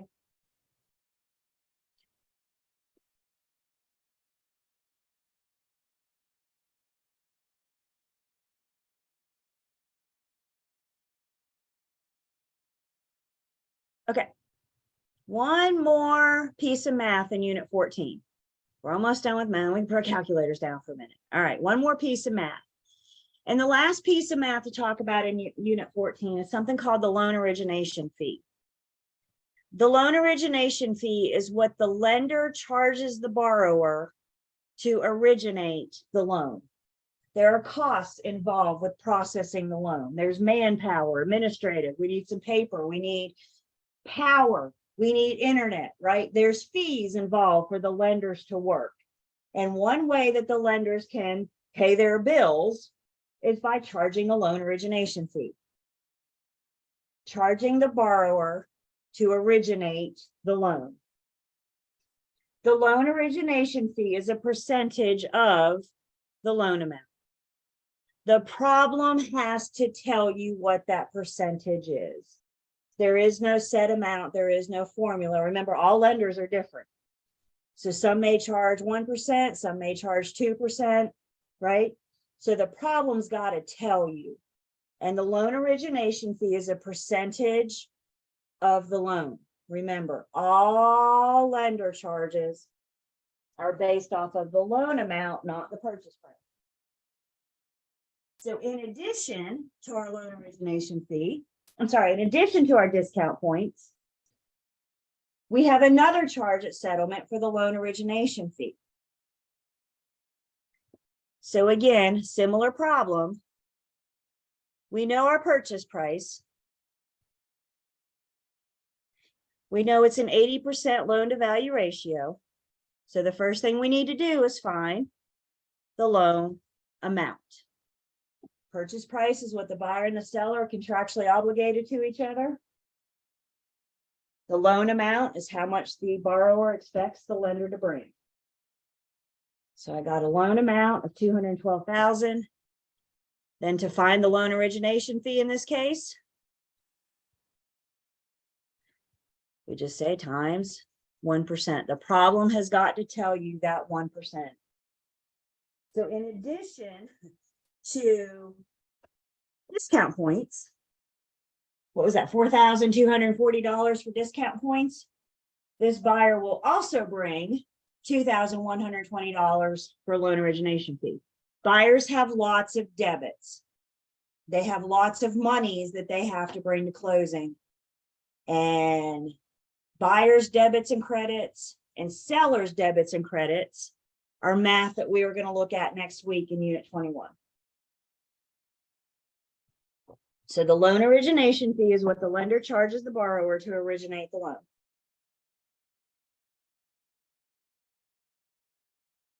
Questions?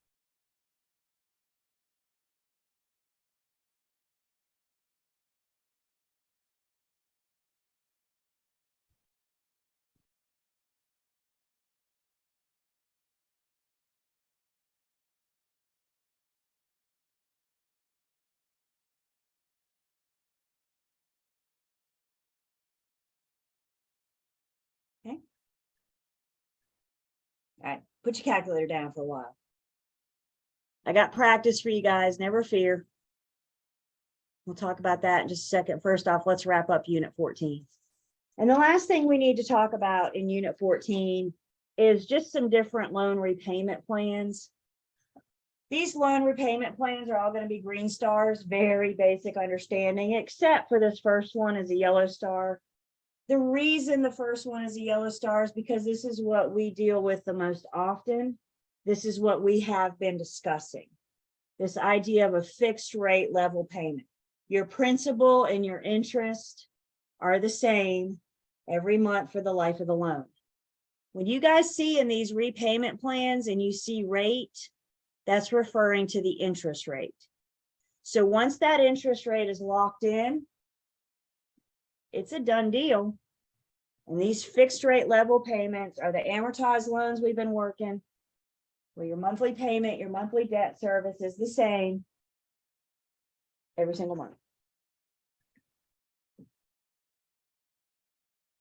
Other repayment plans. There may be an interest only repayment plan in which the borrower is only making payments on what? The interest. The only payments they make are for the interest. Once they make the last interest payment, they have the entire principal due. So they make payments on the interest, they make that last interest payment, and then the entire principal is due, and that is their balloon payment. Once you make your last payment, there's no more coupons left in your payment book. You make that last payment, you have a balance due. That's your balloon payment. Interest-only loans are typically short-term loans, think like 3 to 5 years. And the best example of an interest-only loan is a developer purchasing land to subdivide it and build. So the developer could use an interest-only land to buy the land, just make payments on the interest for 3 to 5 years. Hopefully by then they've built something, they're starting to sell their product. And now when that last interest payment is made and that balance comes due, they'll have that principal to make in one lump sum.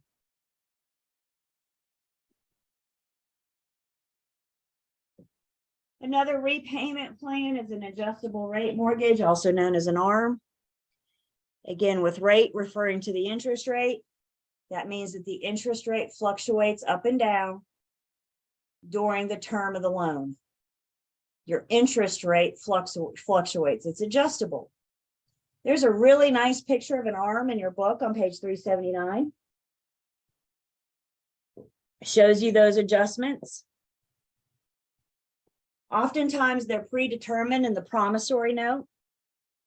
You know in your promissory note when the rate's going to go up, when's the rate going to go down.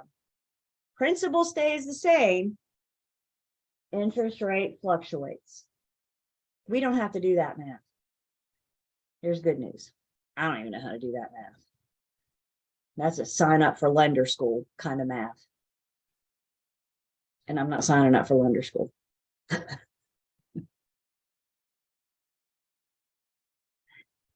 Another repayment plan, something called a graduated payment mortgage. With a graduated payment, your payments start low and grow. They graduate throughout the term of the loan. So they're lower at first, and then they increase at predetermined times as time goes on. A good example of who might take a graduated payment mortgage, think of a business startup. If you're starting a new business, you may not have a lot of money right now because your business is just getting started, right? So you want lower payments right now, but the expectations is that as your business grows, so will your income. Thus, so can your mortgage payment. With graduated payment mortgages, it's not uncommon at first to have negative amortization. What do I mean by negative amortization? Remember when we just amortized and we did our steps, broke it down monthly? We said principal reduces the balance. With these at first, the payment may not be enough to cover that. So instead of the balance going down at first, it may go up. You may add to your balance at first, and then as that payment increases, then you start paying that down.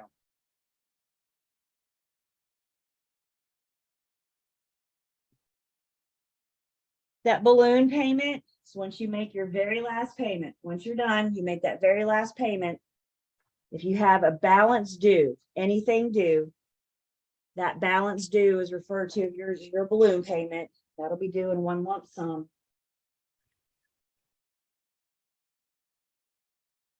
Oh. And then your growing equity mortgage. With your growing equity mortgage, your interest rates are fixed. Your interest rate is fixed, but your principal increases. Your principal changes over time. Again, at some predetermined time. We're going to talk about equity when we get to Unit 12. But equity is the money that the homeowner has invested. Equity is your money. And to solve for equity, all we're going to do is take the value of the property minus the debt. We're going to break down that formula, talk more about that in Unit 12. But what this allows to do, you have the value minus the debt. So as you pay your debt off, as you pay that principal, your equity grows. The amount of money that you have in the property. We're going to do some investor math in Unit 12. Investors care about stuff like equity, for example.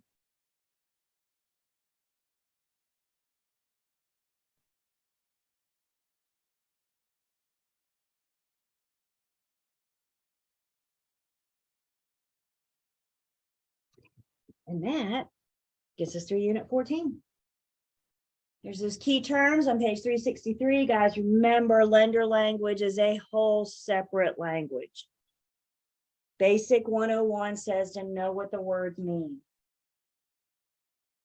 Key point review starts on page 383, and then you have a student quiz on page 385. There's some math, discount point math in your student quiz. Please turn with me in your book real quick to page 387. Please turn with me to page 387. Do you guys see numbers 28, 29, and 30? We can't do those yet. We got to introduce you to another formula that will come at the end of unit 15. So just make a note to put those off to the side for the time being. And once we get through that math next week, then you'll be able to come back and do those three numbers. Remember when we were amortizing monthly and we had our monthly amount of $499.55? The problem gave us that $499.55, right? It told us your monthly payment was $499.55. They may not always tell us that $499.55, in which case we have to find it. And that's what we'll do in unit 15 is we'll look at that formula to find that monthly payment.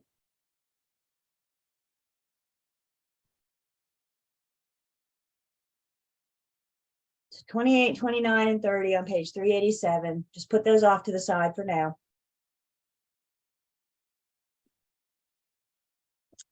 The math concepts for unit 14 are on pages 380 and 382. Gives you some examples, walks you through the math that we just covered. And then those 50 problems in the back of the book, starting on pages 803. These are the numbers that relate to the math that we just did. Discount point math, loan origination fee, amortizing, interest over the life of the loan.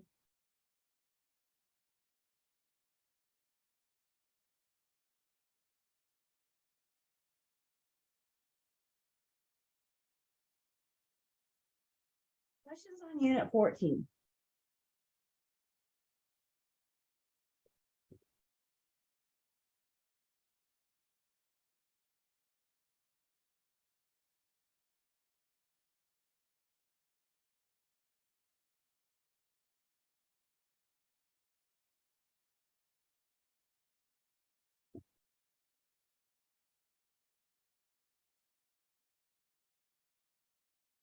All right, big deep breath.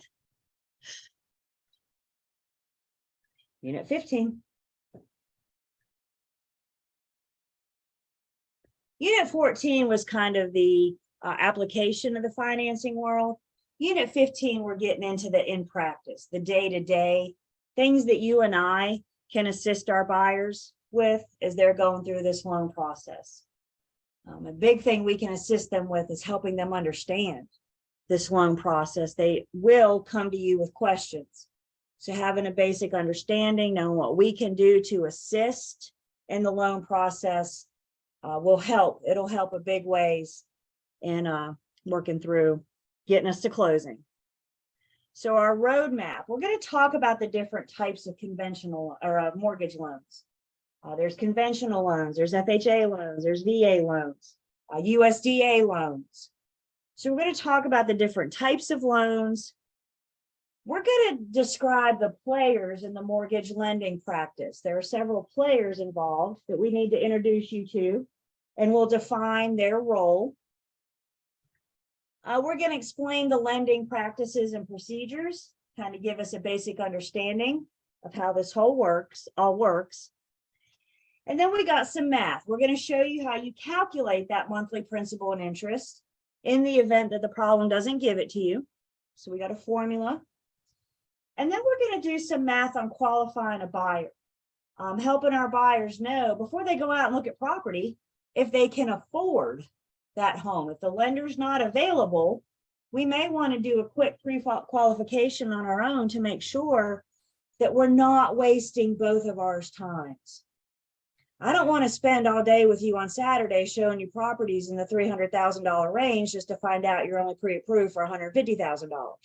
We both just wasted a whole day, right? So having a basic understanding of how we can get our buyers pre-qualified, again, if the lender's not available to offer that to us. So this unit starts with an introduction to the real estate financing market. And it's important that we know going into this that there are some lender laws. And the whole point behind lender laws is to protect the consumer. We've mentioned the housing market crash, 2008, 2009, 2010, in that area. And there are a cajillion theories out there about what went wrong in the housing market crash. And while we're not going to talk about all those theories, one of the more common theories, one of the more popular theories was fraudulent lending practices. So because of the lending or the housing market crash, lender laws have tightened up. They decided consumers need better protection.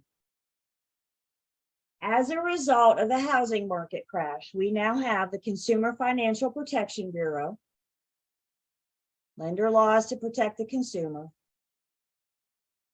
And today we also have something called TRID that we're going to define on the next screen.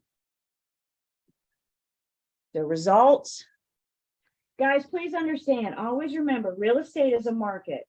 There's always going to be fluctuations. There's always going to be highs and lows. But by putting some of these consumer protections in place, the hope is that the next low won't be as low as what the housing market crash was. We can expect dips, but we don't want to go back to that. It was tough. So you guys have figured out by now that we're an industry of acronyms, right? By golly, if we can make an acronym out of it, we're going to. Lenders speak in acronyms too. And TRID is like the acronymist of all acronyms. They're all words now. TRID stands for the TILA-RESPA Integrated Disclosure. TILA is an acronym for the Truth in Lending Act. RESPA is an acronym for the Real Estate Settlement Procedures Act. TILA has always been around. RESPA has always been around. What's new is TRID. And what TRID did was combine them. They took TILA, they took RESPA, they brought them together, and they gave us TRID. There was a lot of confusion with some of the lenders' paperwork. TILA had their own set of paperwork. RESPA had their own set of paperwork. And a lot of the forms looked very similar. And consumers were like, why am I signing the same thing twice? Well, you're not. This document you're signing for TILA, this document you're signing for RESPA. And it was very confusing to the consumer. So TRID said, let's simplify this. Let's integrate the two and bring them together. So TRID is when TILA and RESPA got married. It's better for the consumer. It gives them a better opportunity to understand. A big part of consumer protection is helping to educate the consumer. Guys, let's think about one more time what we've been saying. These borrowers are going for a 30-year loan in a lot of cases. That's a long-term commitment, isn't it? I mean, that's a long time to be committed to a lender. Isn't it just right that they understand what they're getting into before this 30-year relationship starts? I hate to say this, but a lot of times before TRID, some borrowers were told, oh, just sign here and don't worry about it. How is that protecting the consumer? So TRID came in and said, yeah, we need to stop that. And guys, please understand, not all lenders were fraudulent.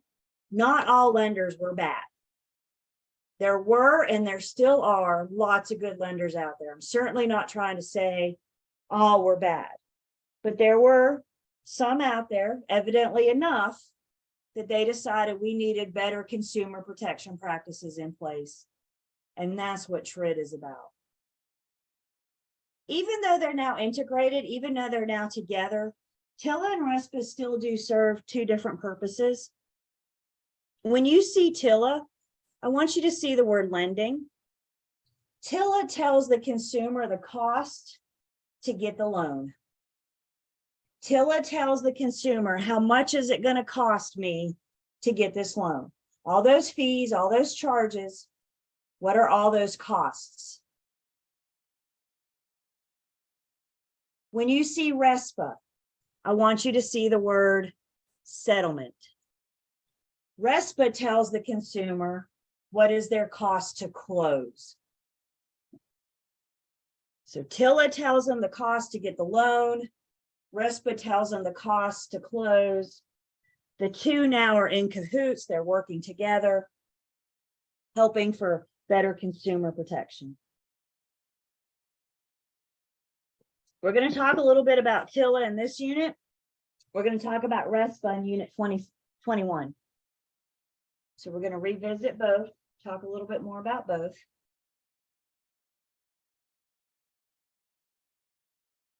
So now let me introduce you guys to the players in the lending market. There are 3 players in the lending market.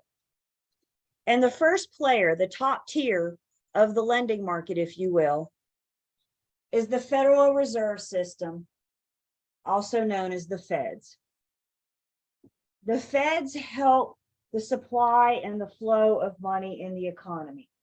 They help regulate the money in the economy.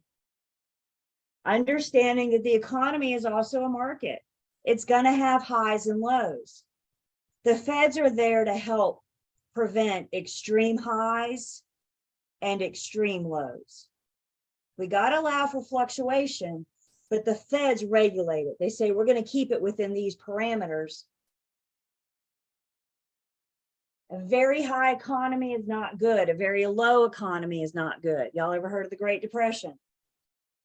So we're trying to prevent these extremities, all while keeping money flowing in the economy. And when we talk about money flowing in the economy, isn't real estate a big part of this? I mean, think about some of the sticker prices on houses, right? It's a big piece of money flowing in the economy.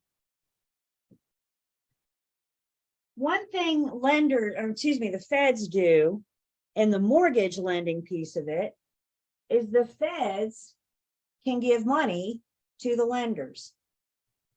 I need you guys to understand, the lenders don't have this endless supply of money somewhere. It's not like when you go and ask for a loan, the lender can go out back and pluck $100,000 bill off a tree and say, here you go. When you ask the lender for a loan, they got to get that money from somewhere. And one place, one source that they may get that money is from the Feds. Do you think the Feds are going to charge the lenders to borrow their money? Absolutely. Those charges are passed down to you and I. There is no such thing as free money, no matter who you are, the borrower or the lender. We all have to pay to borrow money. So the top tier, one possible source for lenders to get money for you to borrow is through the Feds. They regulate the monies.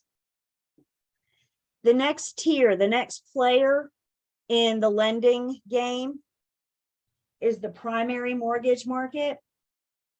This is who you and I talk to when we want a loan. These are the lenders that originate the loan.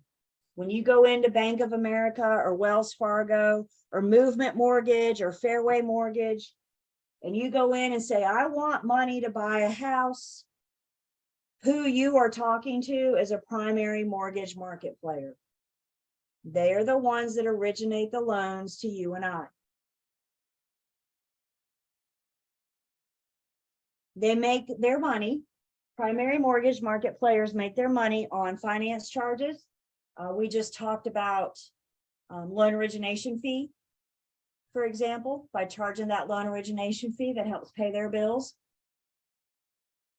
And if your lender keeps your loan in-house, then they're going to collect the interest payments. Some lenders will sell your loan, some keep them in-house. If they keep them in-house, do I have anybody that's paying their original lender?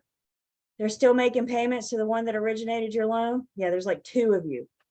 The rest of our lenders sold our loans, but some do keep it in-house. And if they do, then they collect that money from the interest payment that you send in each month. So the primary mortgage market is the second tier, the second player in the lending game.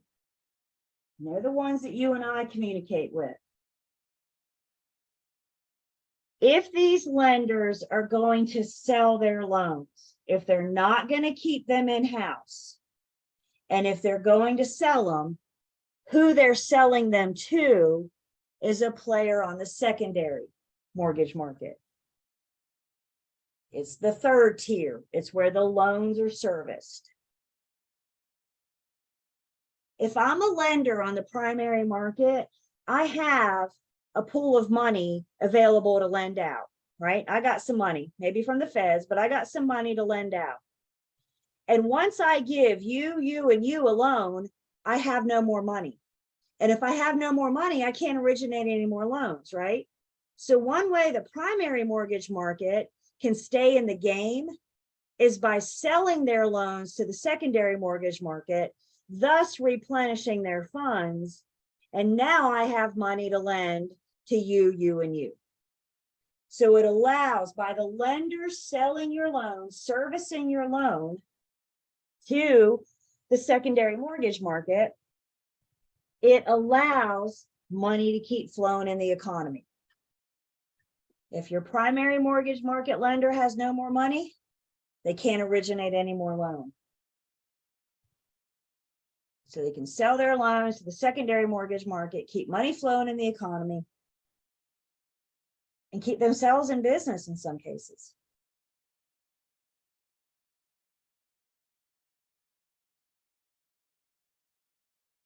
So who are the players in the secondary mortgage market? One of these I know for sure you've heard of. You guys ever heard of Fannie Mae? Fannie Mae is a player in the secondary mortgage market. Fannie Mae buys loans from the lender in the primary mortgage market. Fannie Mae is the oldest. Fannie Mae has been around the longest. Fannie Mae is the hungriest. Fannie Mae will buy them all. By the way, the FNMA, that's all spelled out. 393, 394, what all those abbreviations mean. I don't know if you need them or not, but they're in your book. So Fannie Mae is the oldest. She is the hungriest. She will buy anything. She will buy a conventional loan from the primary market player. She will buy an FHA loan. She will buy a VA loan. Talking about these different loan types next.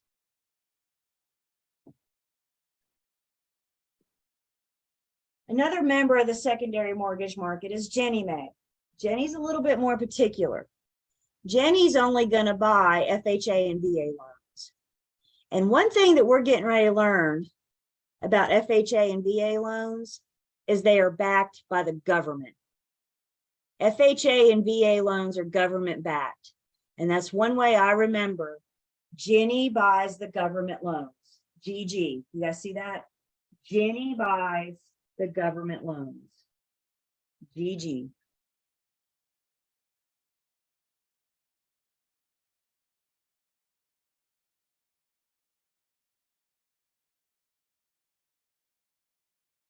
Freddie is real particular. Freddie's only going to buy conventional loans. Freddie doesn't mess with FHA, doesn't mess with VA. Freddie only buys conventional loans. So the players in the secondary market that purchase the loans from the primary market to replenish their funds so they can originate new loans and keep that money flowing in the economy. Questions on the players in the mortgage lending game.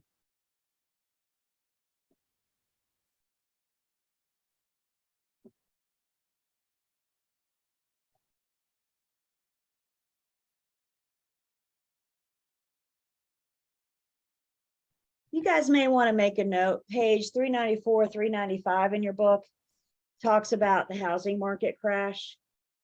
Please don't look at that now. Wait till after class.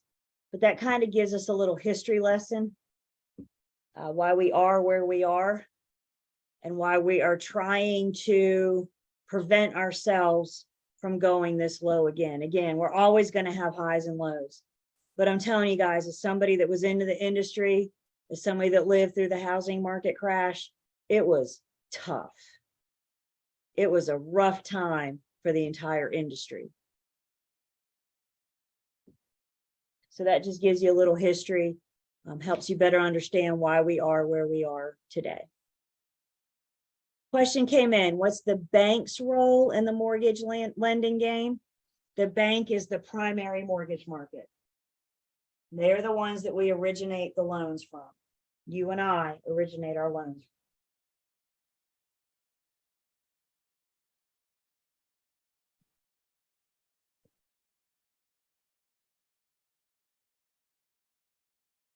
Other questions about our players?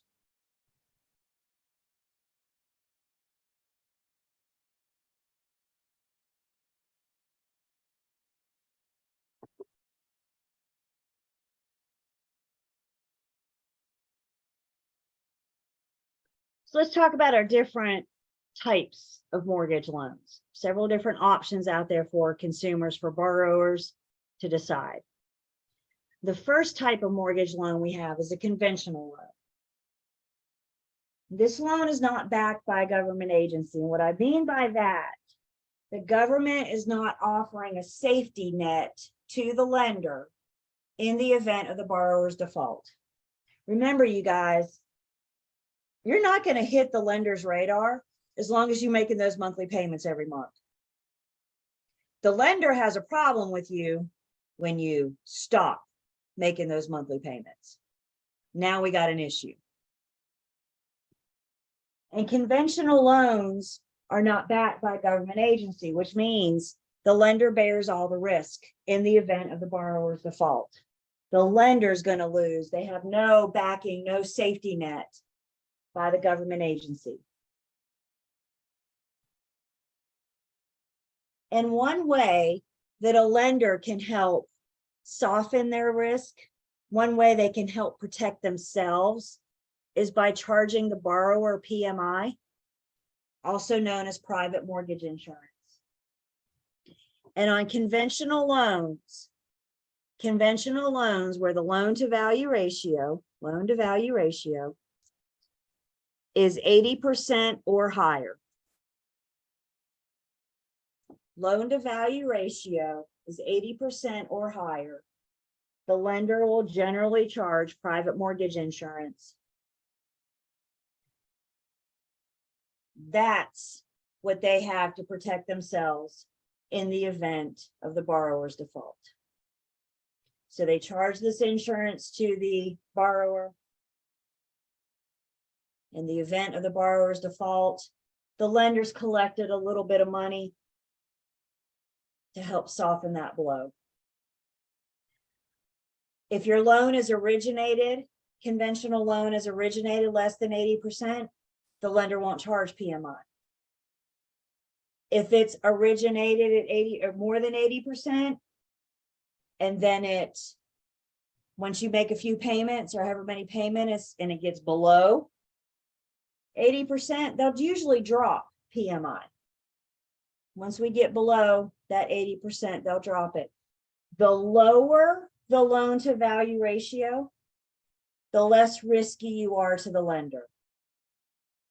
Remember, if you're asking the lender for 80%, how much are you bringing? 20. If you're asking the lender for 60%, now you're bringing 40, right? So the lower the loan to value ratio, the less risky you are. And one thing the lender can do to care for their risk is by charging this PMI. Question comes in, how much is the PMI typically? It's usually a percentage of the loan or a percentage of the payment. That's something that, again, each lender is different. So there's not like a flat fee for what they may charge for PMI. So we'll have that in our promissory note.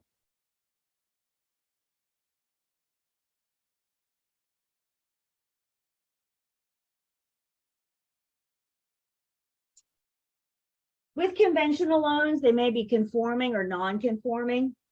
A conforming conventional loan means that it meets certain bank requirements.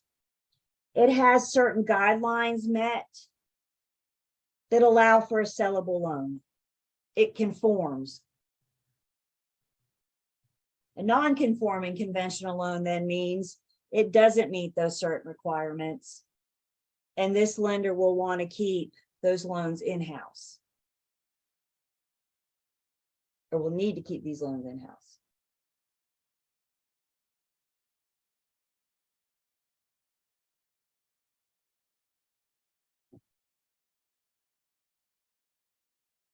So if we look at just a quick example here, we say with our loan to value ratio, we say our appraisal is 100,000, the loan is 90,000. So now the question to the lender is, what's my ratio? What's my loan to value ratio? So our loan to value ratio says that the loan amount is $90,000. The value is 100,000. And through the eyes of the lender, the question is, what's my loan to value ratio? So if you're purchasing a home and it appraises for $100,000, you're asking the lender for $90,000. The lender's loan to value ratio is 90%, which means the borrower is bringing 10%. The borrower is bringing $10,000. In this case, in this scenario, because the loan to value ratio is more than 80%, the lender will probably require PMI until that ratio gets below 80%. Once it's under 80%, that PMI drops. You're not as risky to the lender. Again, you guys, the lender cares about bottom line. If the borrower defaults, can I sell the house and get my money back? And I think sometimes when we tend to think of foreclosure, we tend to think of foreclosure happening 12, 15 years, 20 years into home ownership. Guys, there have been cases. Lenders have told me stories about borrowers that never made their first mortgage payment. Never, ever sent in their first mortgage payment. Isn't that something? You go through that whole process to buy a house and you never send in your first payment. That's what the lender needs to ask themselves. If I'm giving you $90,000 and I never hear from you again, can I sell your house and get my money back? That's their risk. It's a pretty big risk lending out $90,000, isn't it?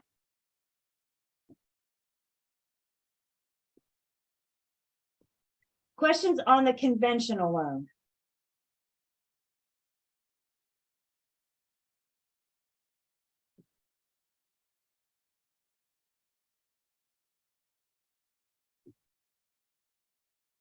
Non-government backed, lender bears all the risk. How they can alleviate that risk is by charging PMI.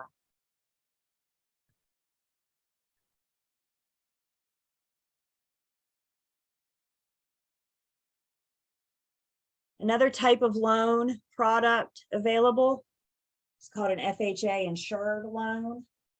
Now the government's involved. FHA insured loans operate under the department under HUD. HUD is the Department of Housing and Urban Development government program. The FHA does not issue loans.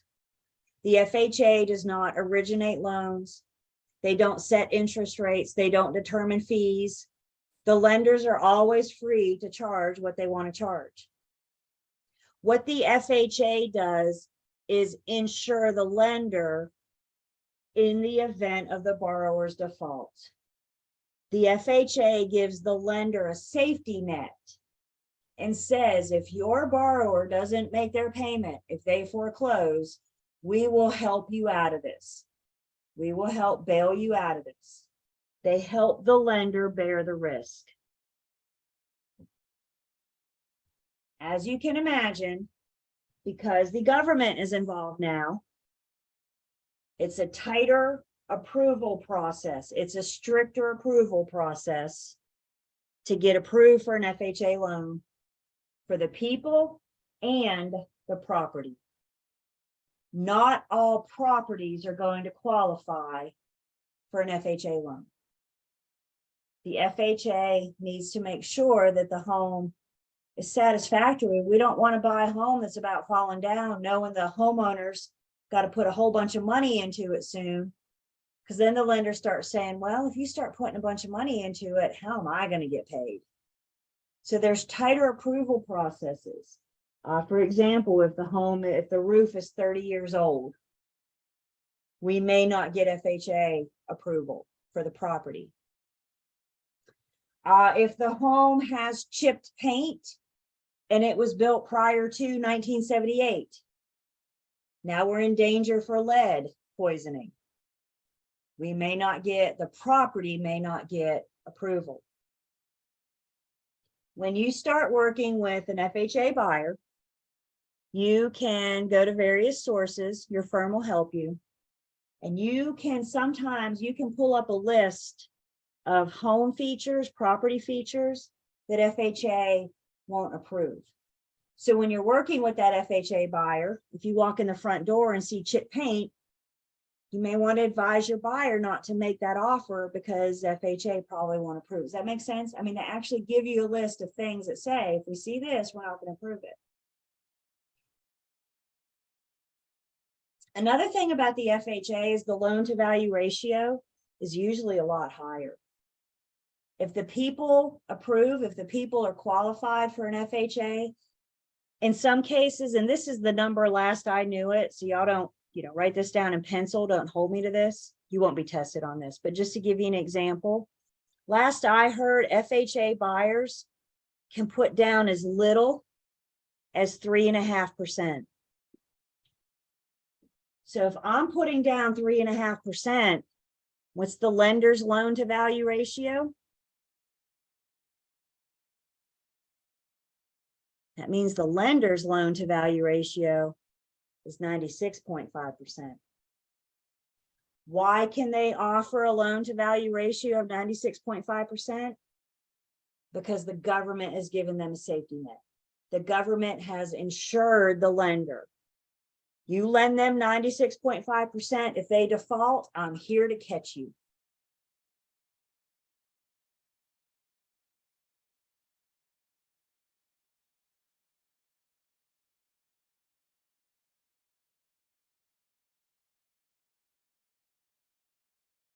The most common FHA loan type, we're in our book, page 398.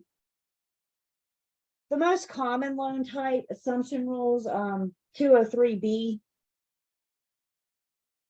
But I just want to let you know, just an FYI, there are other FHA loan programs. So maybe if your FHA borrower needs loan for home improvement, there's an FHA program for that. Top of page 399. If it's a condo, there's our graduated payment mortgage and then our ARM. So there's several different options, several different types of FHA loan programs out there. Again, the most common is the 203B. Some things that are going to apply to the FHA loan.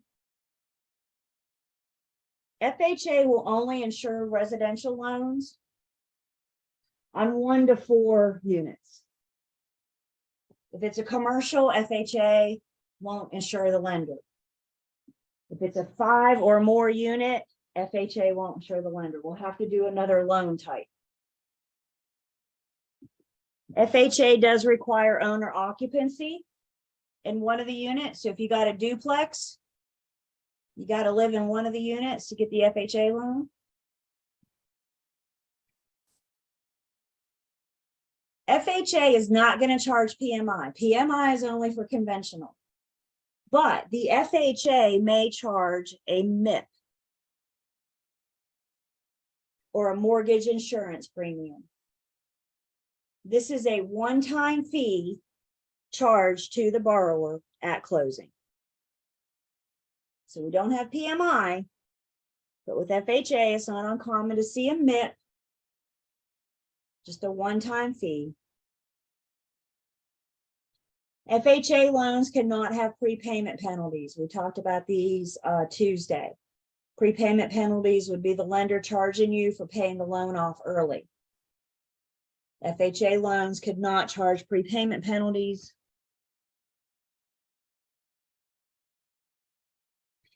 And then FHA loans can be assumable, which means the buyer can assume the seller's loan. If the buyer's assuming the seller's loan, the buyer has to go through the same qualification process. The lender has to approve them. And if that buyer gets approval, if you buy my house today and you assume my loan, that means on February 1st, I made the payment. You buy my house today, you assume my loan. So on March 1st, who gets to make the payment? You do. You assume my loan. You took over the terms. It's an assignment. You took over the terms. You took over the interest rate. You took everything over. The only thing that changed was the name from me to you. FHA loans can be assumed as long as the borrower, as long as the buyer qualifies. They still have to go through that same qualification process.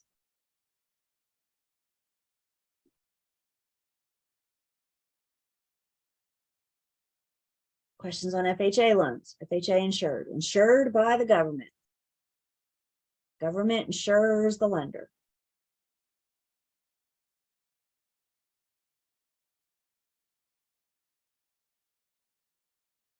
All right, last break, take 10.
We're back.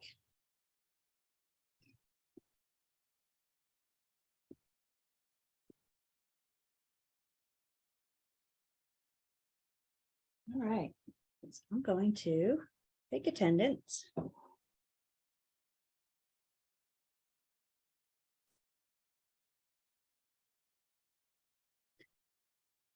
And we've talked about conventional loans. We've talked about FHA loans. So now let's talk about, thank you for telling me you're back. Now let's talk about VA loans. VA loans are also known as VA guaranteed loans. These come from the Department of Veteran Affairs, also known as the VA. Again, the VA is not originating loans. The VA doesn't set interest rates. They don't determine fees. They do not tell the lender what to do. The lender is free to set their own charges. What the VA does is guarantee the lender in the event of the borrower's default. If the borrower defaults, the VA provides a safety net to help catch the lender. VA loans are available for eligible veterans. This is a fantastic program for our vets. They still have to qualify. Not all vets can be eligible for a VA loan. They still have to qualify, go through the pre-approval process, all that good stuff. VA loans may also be available for the veteran's unremarried widow or widower. So VA loans for the vet, thank you. VA loans for the vet may also be available for the vet's unremarried widow or widower.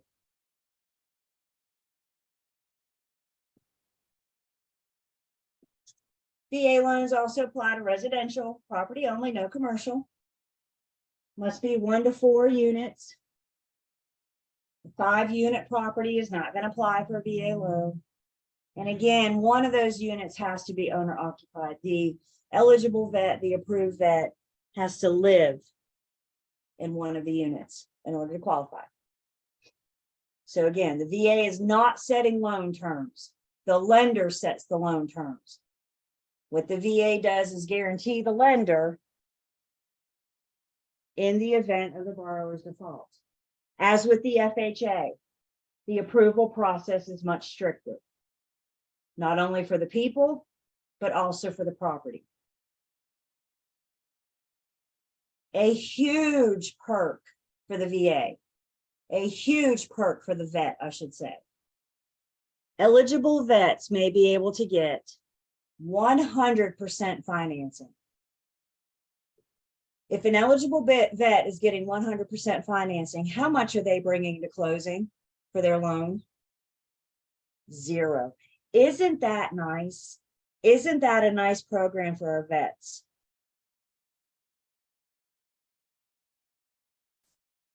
The VA does charge a one-time funding fee to originate the loan. However, they may allow the vet to roll that into their loan amount. So even the funding fee, the vet may not have to bring to closing. They may allow that to roll in where they just include that as part of their repayment. Great program for vets if they qualify. Absolutely thanking the vets for their service by assisting them and providing them housing. And that's what this program is about.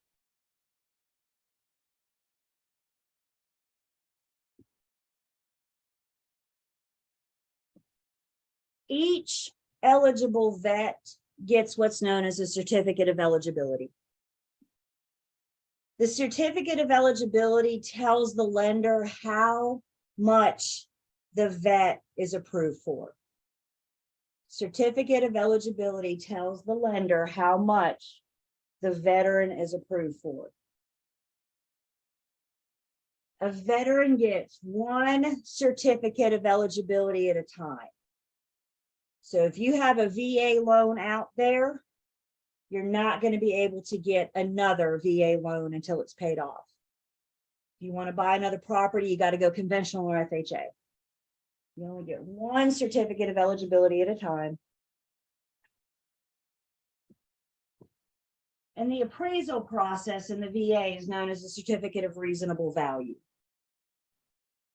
Again, the appraisal process is a lot tighter.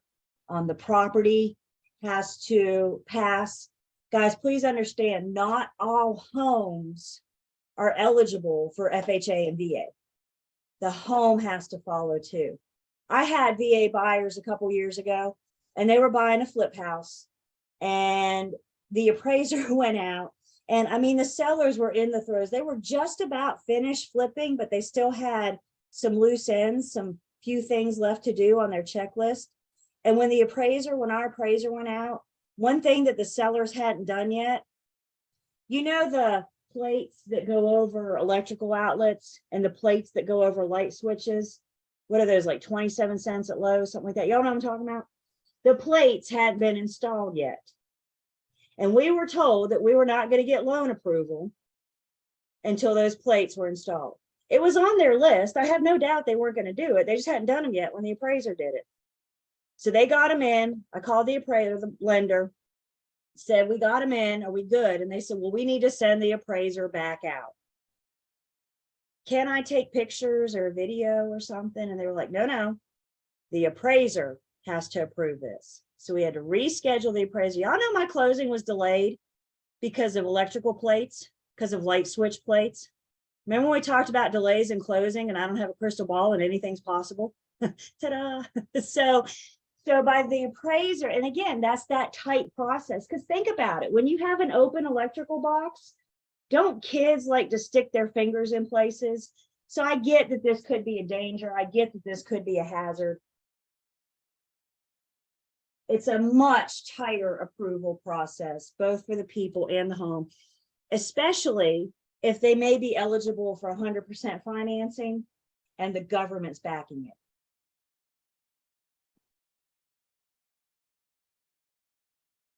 The VA loan can also be assumable. And here's the key. Anybody can assume a VA loan. You don't have to be a vet to assume a VA loan. Anyone can assume it. You still have to go through the qualification process. You still have to do all that. But keep in mind, the vet is only allowed one certificate of eligibility at a time.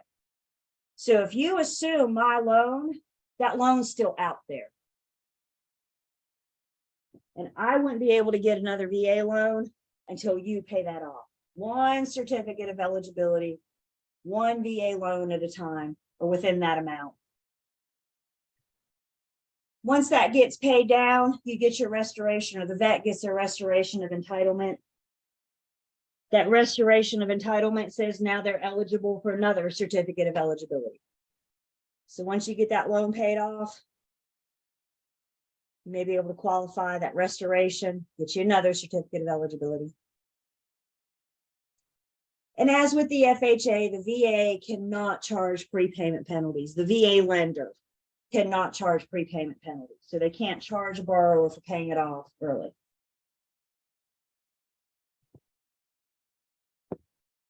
There's a pretty nice chart in your book on page 400. Nice side-by-side comparison of FHA and VA. There are some similarities in them because they were both backed by the government. So there are some similarities, but they have some differences. I would just look this over. Don't get so bogged down in this because we're not in lender school. But I would look over that chart on page 400 to help us get an understanding. Remember back in Unit 10, we talked about our addenda, our commonly used addenda.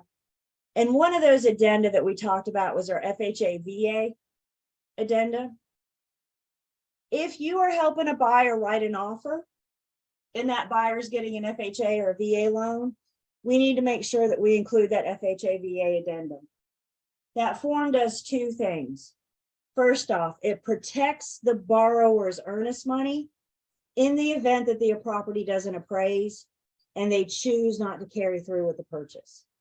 So even if we find out after due diligence that it's not going to appraise, if the buyer chooses to walk away, This addendum protects their earnest money. We'll get them their earnest money back.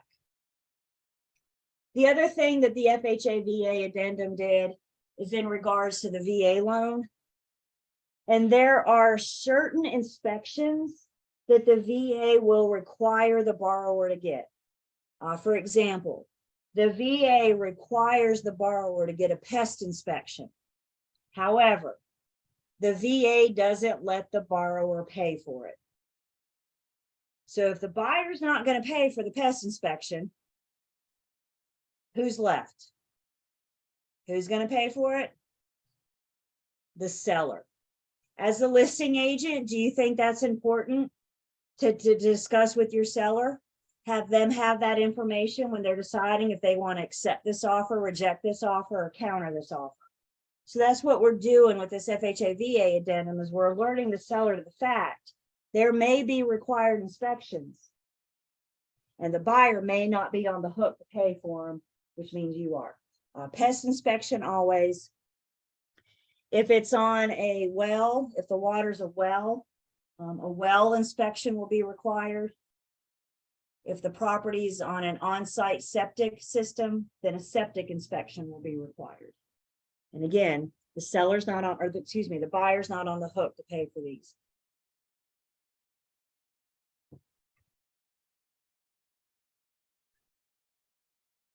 Questions on our VA loans?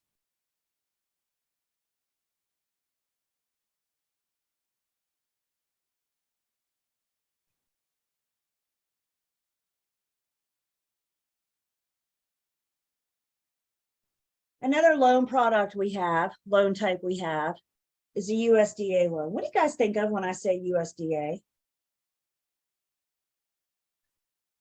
you just thought of a big juicy steak right here around lunchtime, you are my kind of people.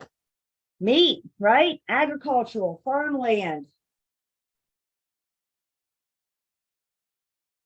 I'm sorry, VA question. So when a buyer makes an offer to purchase, can we see if they are VA to communicate this to our seller? We've already gotten them pre-approved. We already know by the time we're making the offer, because we've got to get them pre-approved for the loan. So we've already had this conversation with the lender, and we know that that's the type of loan that they're going for when we're making the offer. So USDA loans are set aside specifically for agricultural areas and rural areas. USDA loans help cover farms, but they also provide loans to low to moderate income families that are in rural areas. You are not going to get a USDA loan downtown. USDA loans are outside, they're in rural areas. So again, either the farm, the agricultural, or low to moderate income families that are in rural areas.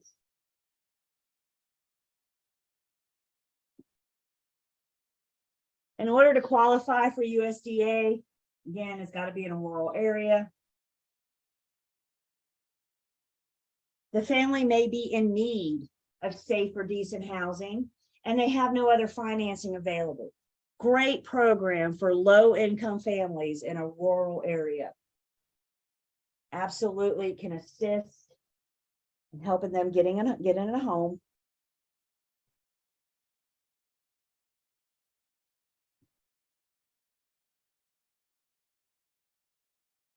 One way that the USDA helps these families, low-income families, they may offer those that are eligible longer than normal repayment periods. So if it's a 30-year loan, they may take that 30-year and stretch it out into 33 years. And when they stretch it out into 33 years, now your monthly payments are less. Eligible families may qualify for low to no down payment, 100% financing. And then the USDA may subsidize the interest rates, meaning you're not accruing interest. There we go. You can defer some of those interest payments, kind of like your student loans. You can defer making those payments.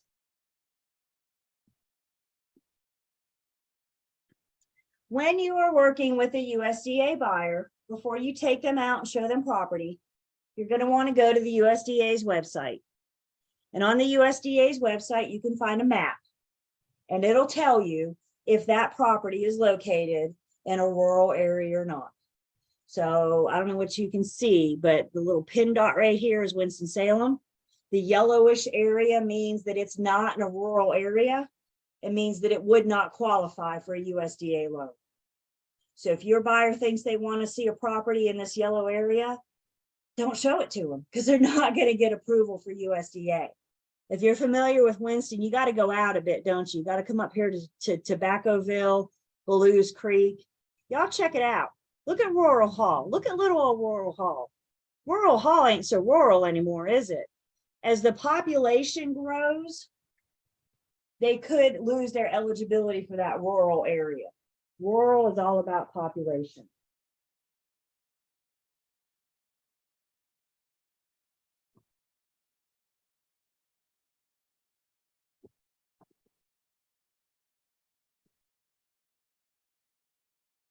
Questions on USDA loans?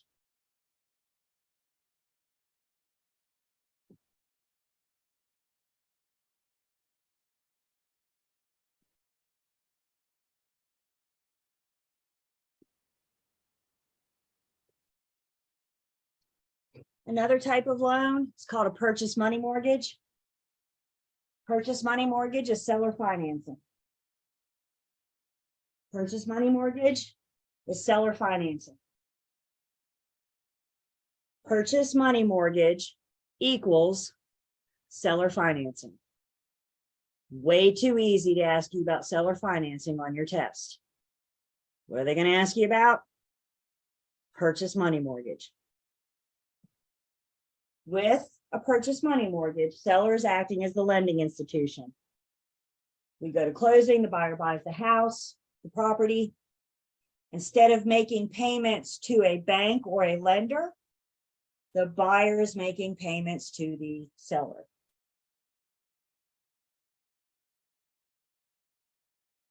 Remember in Unit 10, we talked about an installment land contract. An installment land contract is very similar.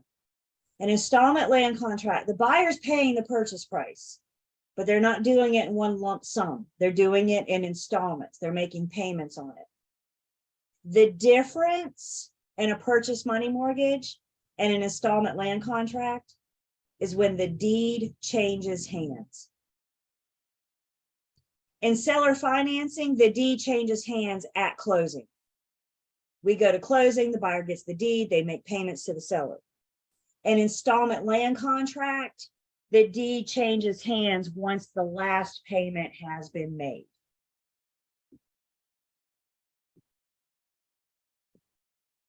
Purchase money mortgage is seller financing. Questions?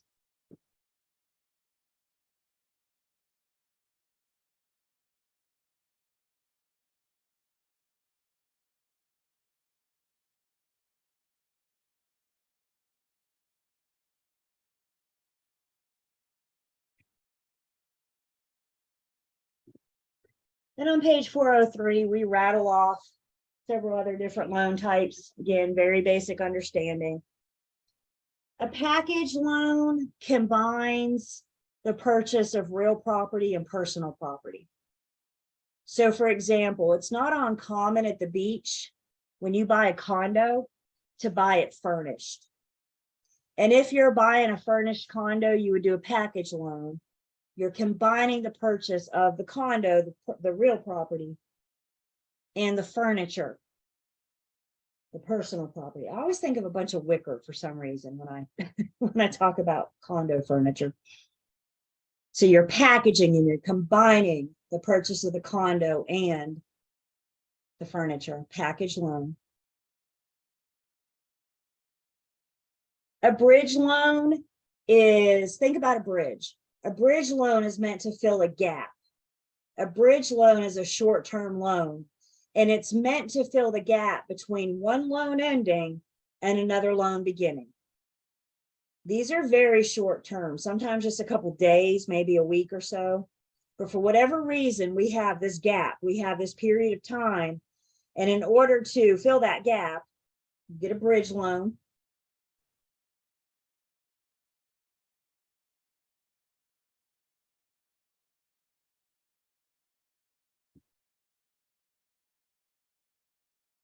A blanket mortgage can be used when you're purchasing more than one parcel of land. So if you're buying multiple parcels, think about a developer.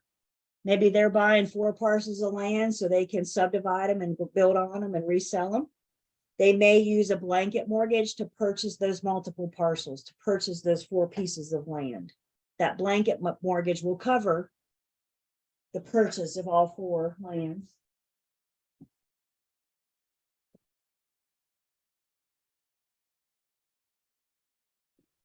An open-end mortgage is a line of credit using your property as collateral. You're using your property for a line of credit, maybe for renovations. Maybe you want to finish that unfinished basement. You may be able to qualify for an open-end mortgage, borrow against your property.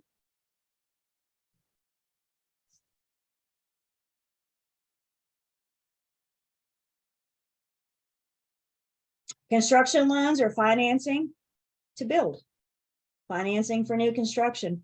Construction loans get tricky. Let's think about what we're asking the lender for here. We're standing on a hunk of dirt asking for money for something that doesn't exist yet. You have a dream to build and you want money. Usually with construction loans, the lender won't give the full amount in one lump sum. They're going to break it down into different stages of construction. So they'll come out, once we get past for example, the foundation stage, they'll come out and inspect it, and upon approval, release new funds, right? So they give them in portions based on where we are in construction.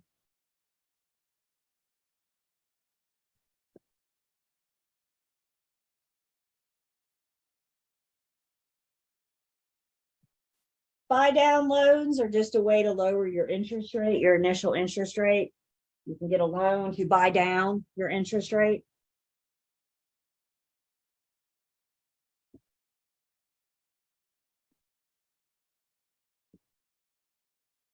Home equity loans are also secured by the residents. You're using your property as collateral, your existing property as collateral. But the big difference between home equity and open-ended, home equity loans are generally more to pay off big debt. So maybe you have some recent medical expenses. You may be able to borrow against your property, get a home equity loan to pay off those medical expenses.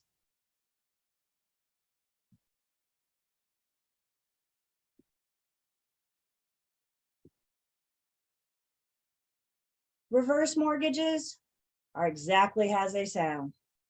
Instead of the borrower paying the lender's paying the borrower. With a reverse mortgage, you got to have equity in the home. These are either paid off or awfully close to being paid off. And instead of the borrower sending the lender money each month, the lender is sending the borrower payments. They're paying down their equity. They're paying against their equity. Where we see reverse mortgages is mostly with elderly seniors. This might be a way to help supplement their Medicare or Social Security, for example. Again, you got to have it almost paid off or really close. You got to have equity in the home, because that's what the lender's doing. They're sending you payments on your equity.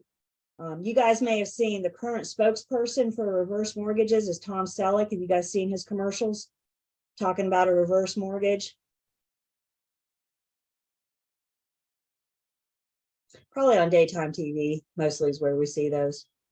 Since we're all here together, not watching daytime TV, you may not see them. Questions on the different loan types. Again, very basic understanding. Just scratch the surfaces.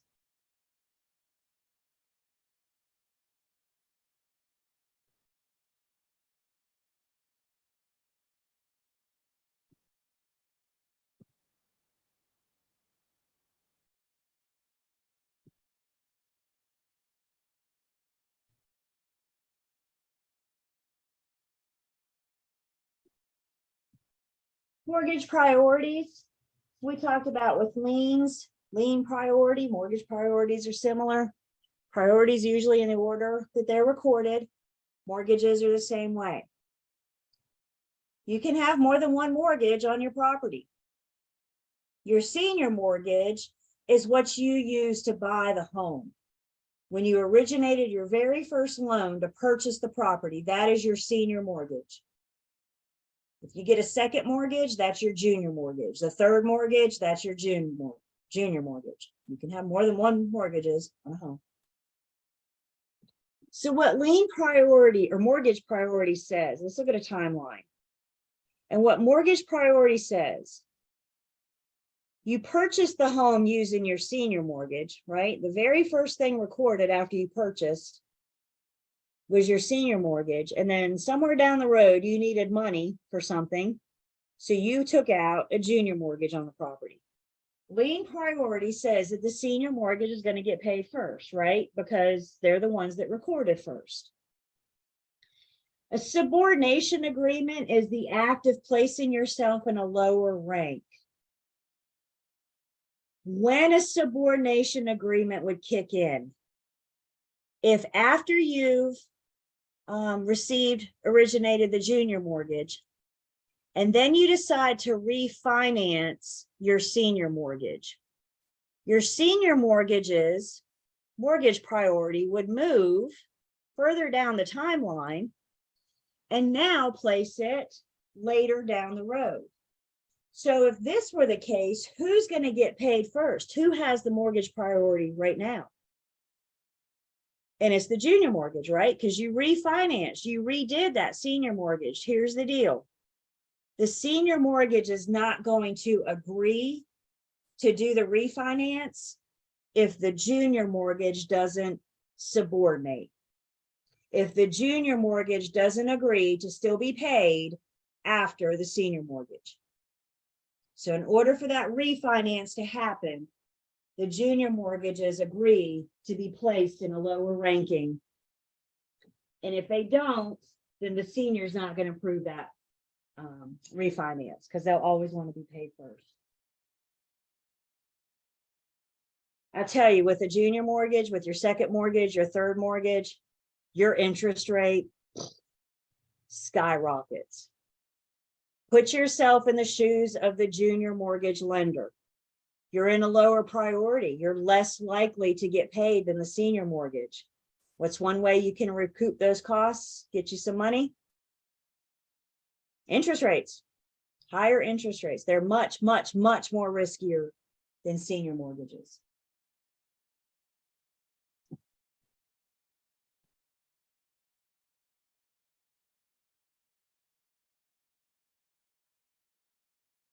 Questions?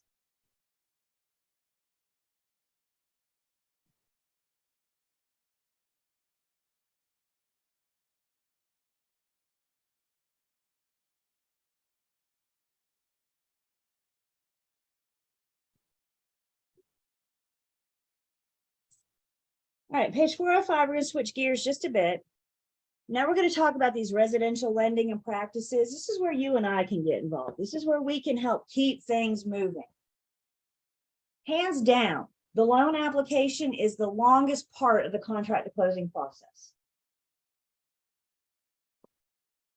So we got to get the lender starting on their piece right away. And that first starts with understanding what all is involved in the loan application. The loan application is when the lender gathers information about the borrower, about the property, and of course about the loan itself. We can only go so far in the loan application until we have an executed contract in our hand. We can only go so far in the loan application process until we have a property, until the buyer is under contract to purchase. So we can get the borrower pre-approved, pre-qualified, talking about those differences. But the lender can't really start their thing until we get a contract, until we have information about the property. Now we have a sales price. Now we know an exact loan amount. Now we have specifics. So buyer's agents, you go under contract, yay, mini celebration. The first thing you need to do, once you send that contract to your buyer, the first thing you need to do is send that contract to the lender so they can start doing their thing. This is a big place that we can help, because once the lender gets the contract and they start doing their thing, they're going to ask the borrower for a bunch of information. They're going to want to see documentation on their income. They're going to want to see documentation on their debt. What do they owe? They're going to crunch all the borrower's numbers. And one way that we can help is to have a conversation with our buyer and let them know that they need to make the lender a priority. The lender can't do what they need to do until they've received the requested documentation from the buyer. So tell your buyer, congratulations for being under contract. The lender is your number one. I tell my buyers that they need to call the lender back before they call me back. Would it surprise you guys if I told you there are buyers out there that have delayed their own closing because they didn't get the documentation to the lender in a quickly manner? Would that surprise you guys? So one thing we can do is help keep this process going. Did you get the lender what they needed? Did you get the lender what they needed? Did they get the lender what they needed?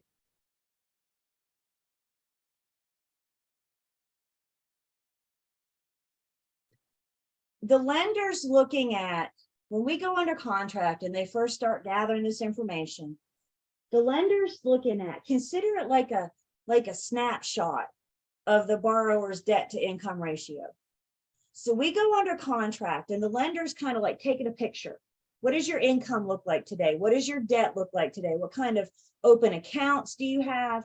I mean, they're doing a deep, deep dive in your financing. So we go under contract and they take a picture. Fast forward to closing. They're just about ready to originate the loan. And one of the last things they're going to do is take a snapshot of the borrower's credit. And what the lender needs to see is that the snapshot from when we went under contract is awfully close to the snapshot of when we close. We can't have major differences in credit. We can't have major differences in debit. And another big place that we can help is to have conversations with your buyer. I know they're excited. I know they're ready to run out there and buy a brand new car to put in their brand new garage. Guess what's going to happen when they buy a car, get a loan to buy a new car? They no longer have a garage to put that car in, do they? What about, tell your buyer, do not go to Rooms To Go and open an account.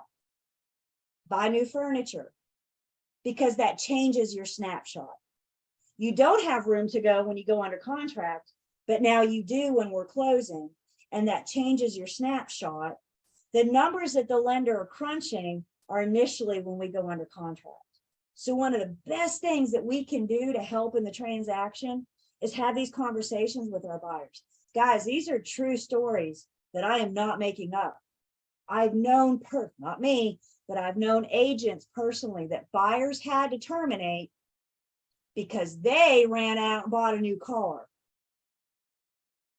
Tell them not to buy the car. Now, can you go to dinner tonight and put dinner on the credit card? Of course you can. Don't go nuts with the credit card, right? Don't go opening a new credit card. That snapshot from when we go under contract to when we close has to match. And make sure your buyers understand that they can't have major changes, or else they really risk having their loan denied. If nothing else, we could delay closing, because now we take that snapshot at closing and it doesn't match. And guess what? The lender, in a sense, has to start back over. You've given them new numbers to crunch. You've given them new information. So no major changes to the credit. One thing that lenders look at when reviewing borrowers They're going to look at the borrower's credit scores. Now, this isn't the end all be all decision, but this is something that lenders do take into consideration. Your credit score generally ranges or does range from 300 to 850. The higher your credit score, the less risky you are to the lender. Think about a credit score of 800. What does that tell the lender if your credit score is 800? You're good, right? You pretty much make your payments on time every time. Does that look good to a lender? There's no guarantee, of course, but you have a history of making that payment on time every time. What if your credit score is like 400? What are you telling the lender? Beware, you've missed some payments, you've been late. Again, this is not the end all be all, but it kind of gives the lender an idea about your history, about your payment history. So it is a number that they look at, a number that they consider.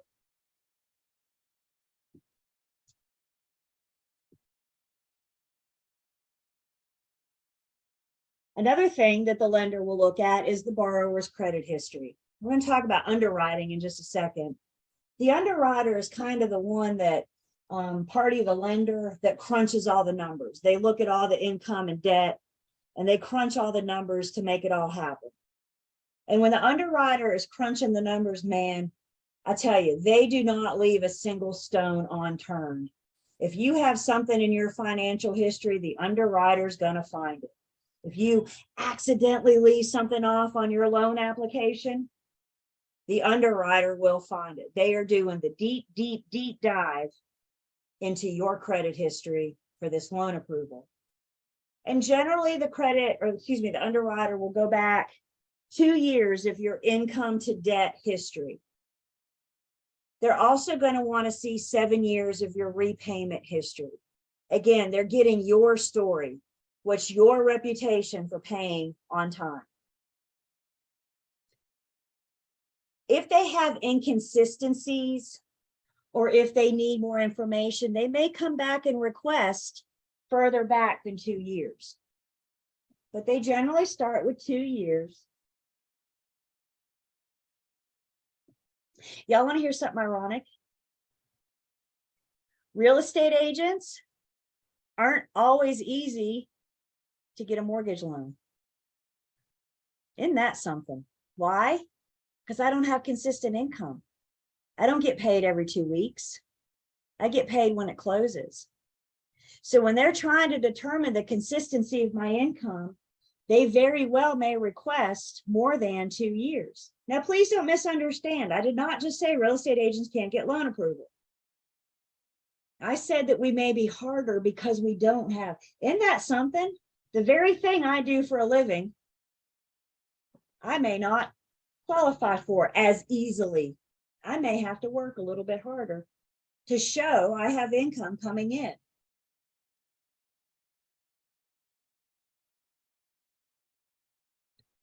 The underwriter may make an exception to the credit history if the applicant has reason. Maybe they can show a recent divorce, for example, death of a significant other, major medical issues. So if you can show why your credit history is less than what they're looking for, they may be willing to make an exception.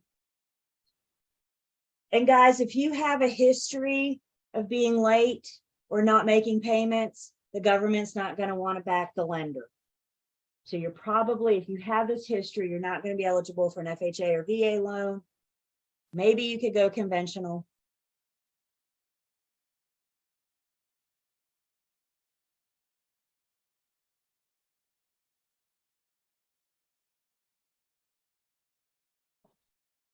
At some point in the loan approval process, the lender and the borrower are going to have to lock in the interest rate.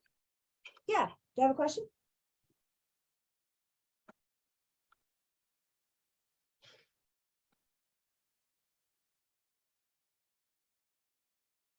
So at some point during the loan approval process, we're going to have to lock in the interest rate. If you go to Google after class and you just type in mortgage interest rate today, you're going to see what interest rates are originating at today. Tomorrow, it's going to be different. The day after that, interest rates fluctuate daily. And at some point, we got to lock this rate in. Once your rate is locked in, that is your interest rate.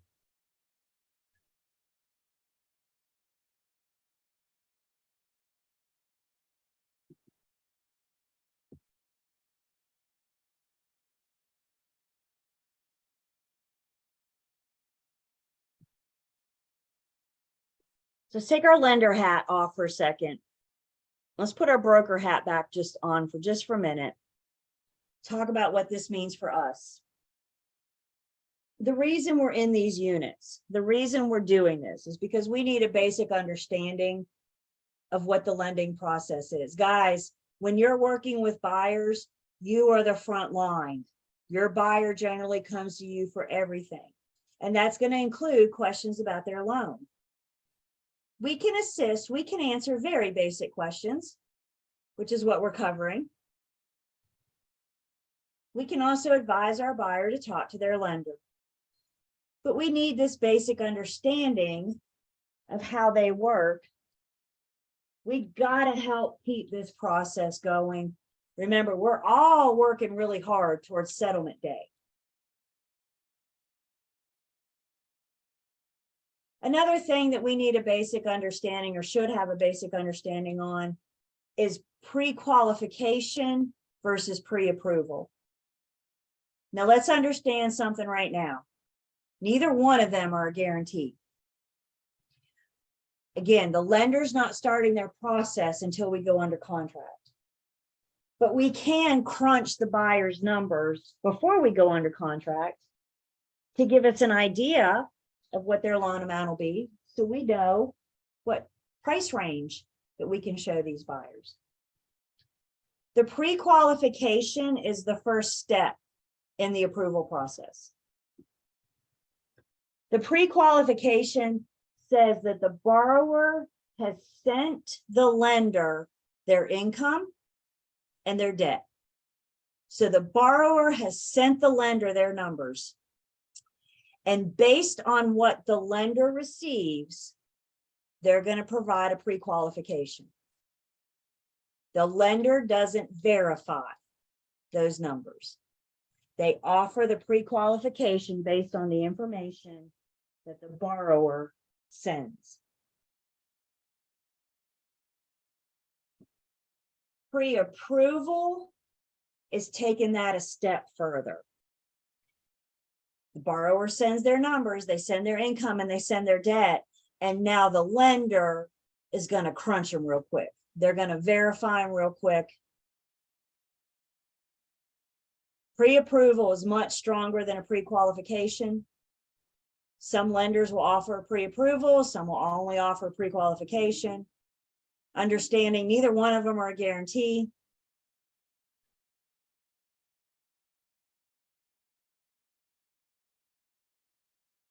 But it's enough to get us started, help us know what price range to show properties in, and what your buyer may qualify for.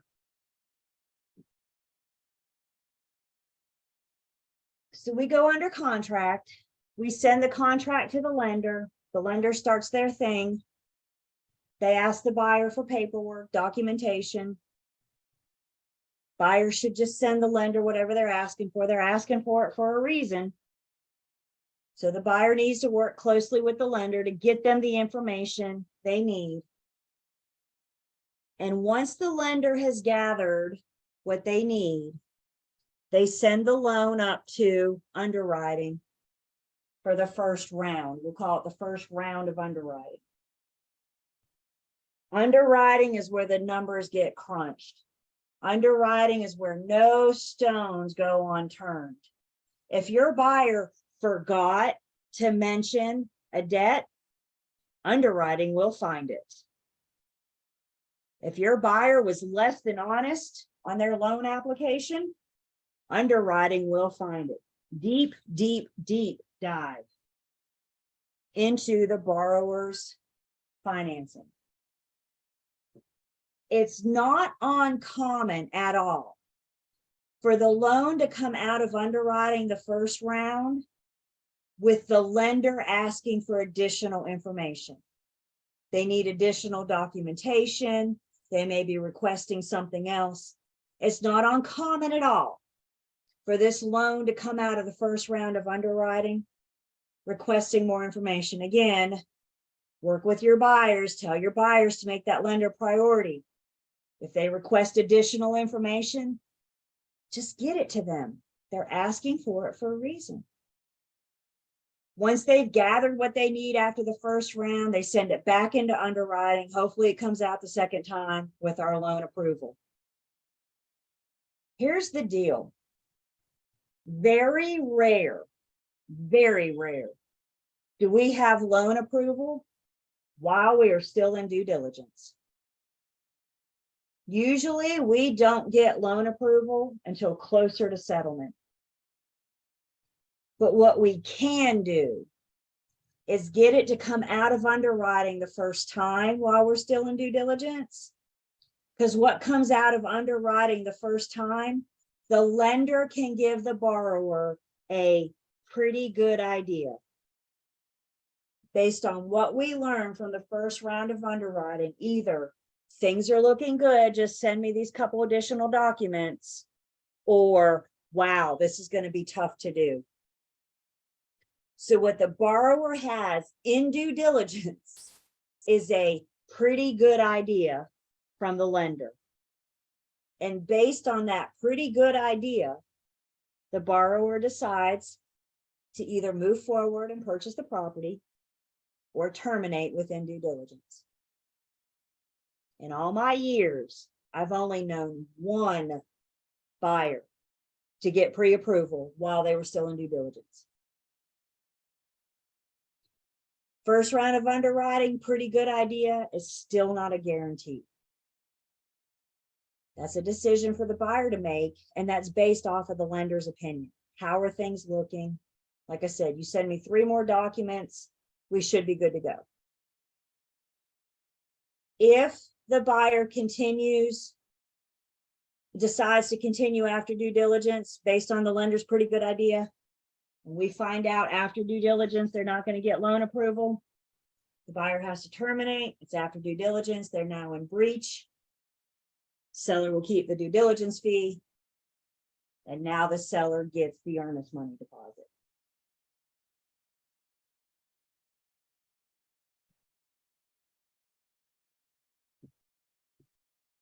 I tend to think of underwriting as just like this black hole somewhere. You call the lender and you say, hey, how's the loan looking? And they say, oh, it's in underwriting. Where is that? What does that mean? What's it look like? Some lenders underwrite their own. They have in-house underwriters. Some will source them out.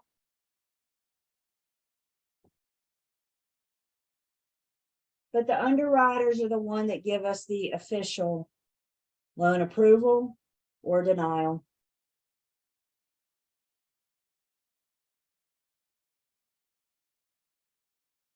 Questions?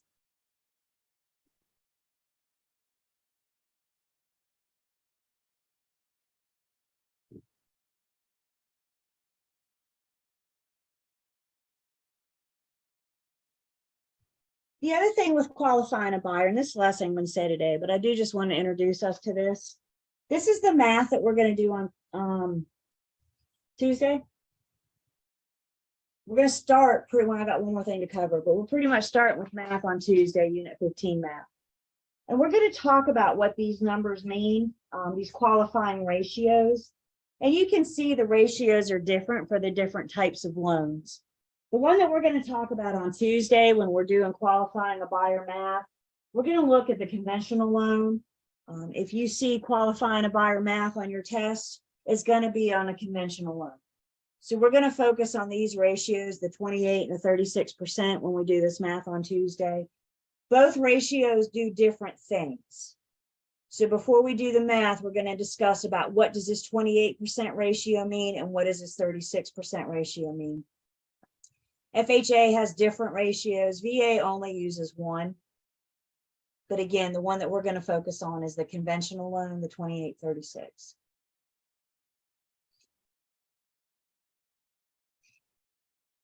So Tuesday, We are gonna finish up, like I said, we just have a few more things to talk about. Unit 15, we got to talk about TILA and some advertising guidelines.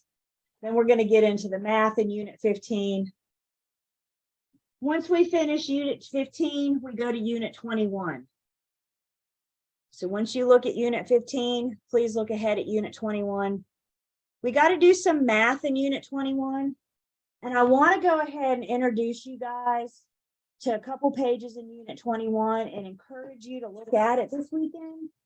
Because if you can look at this and start getting an idea, I promise Unit 21 math will be a lot easier. So if you guys real quick will look at me on page 562. 562.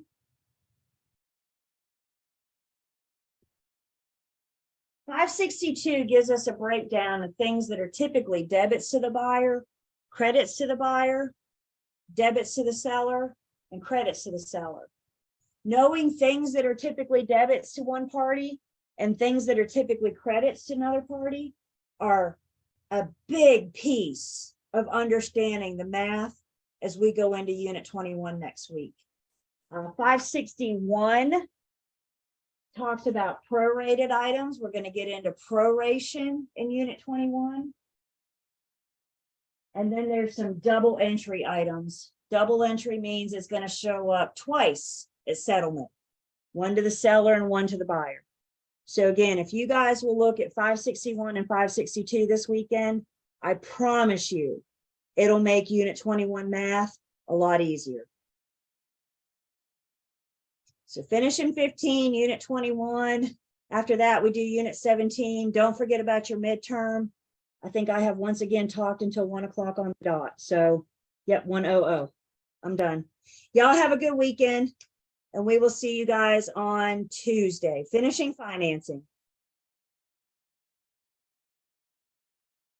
Julie, Yes.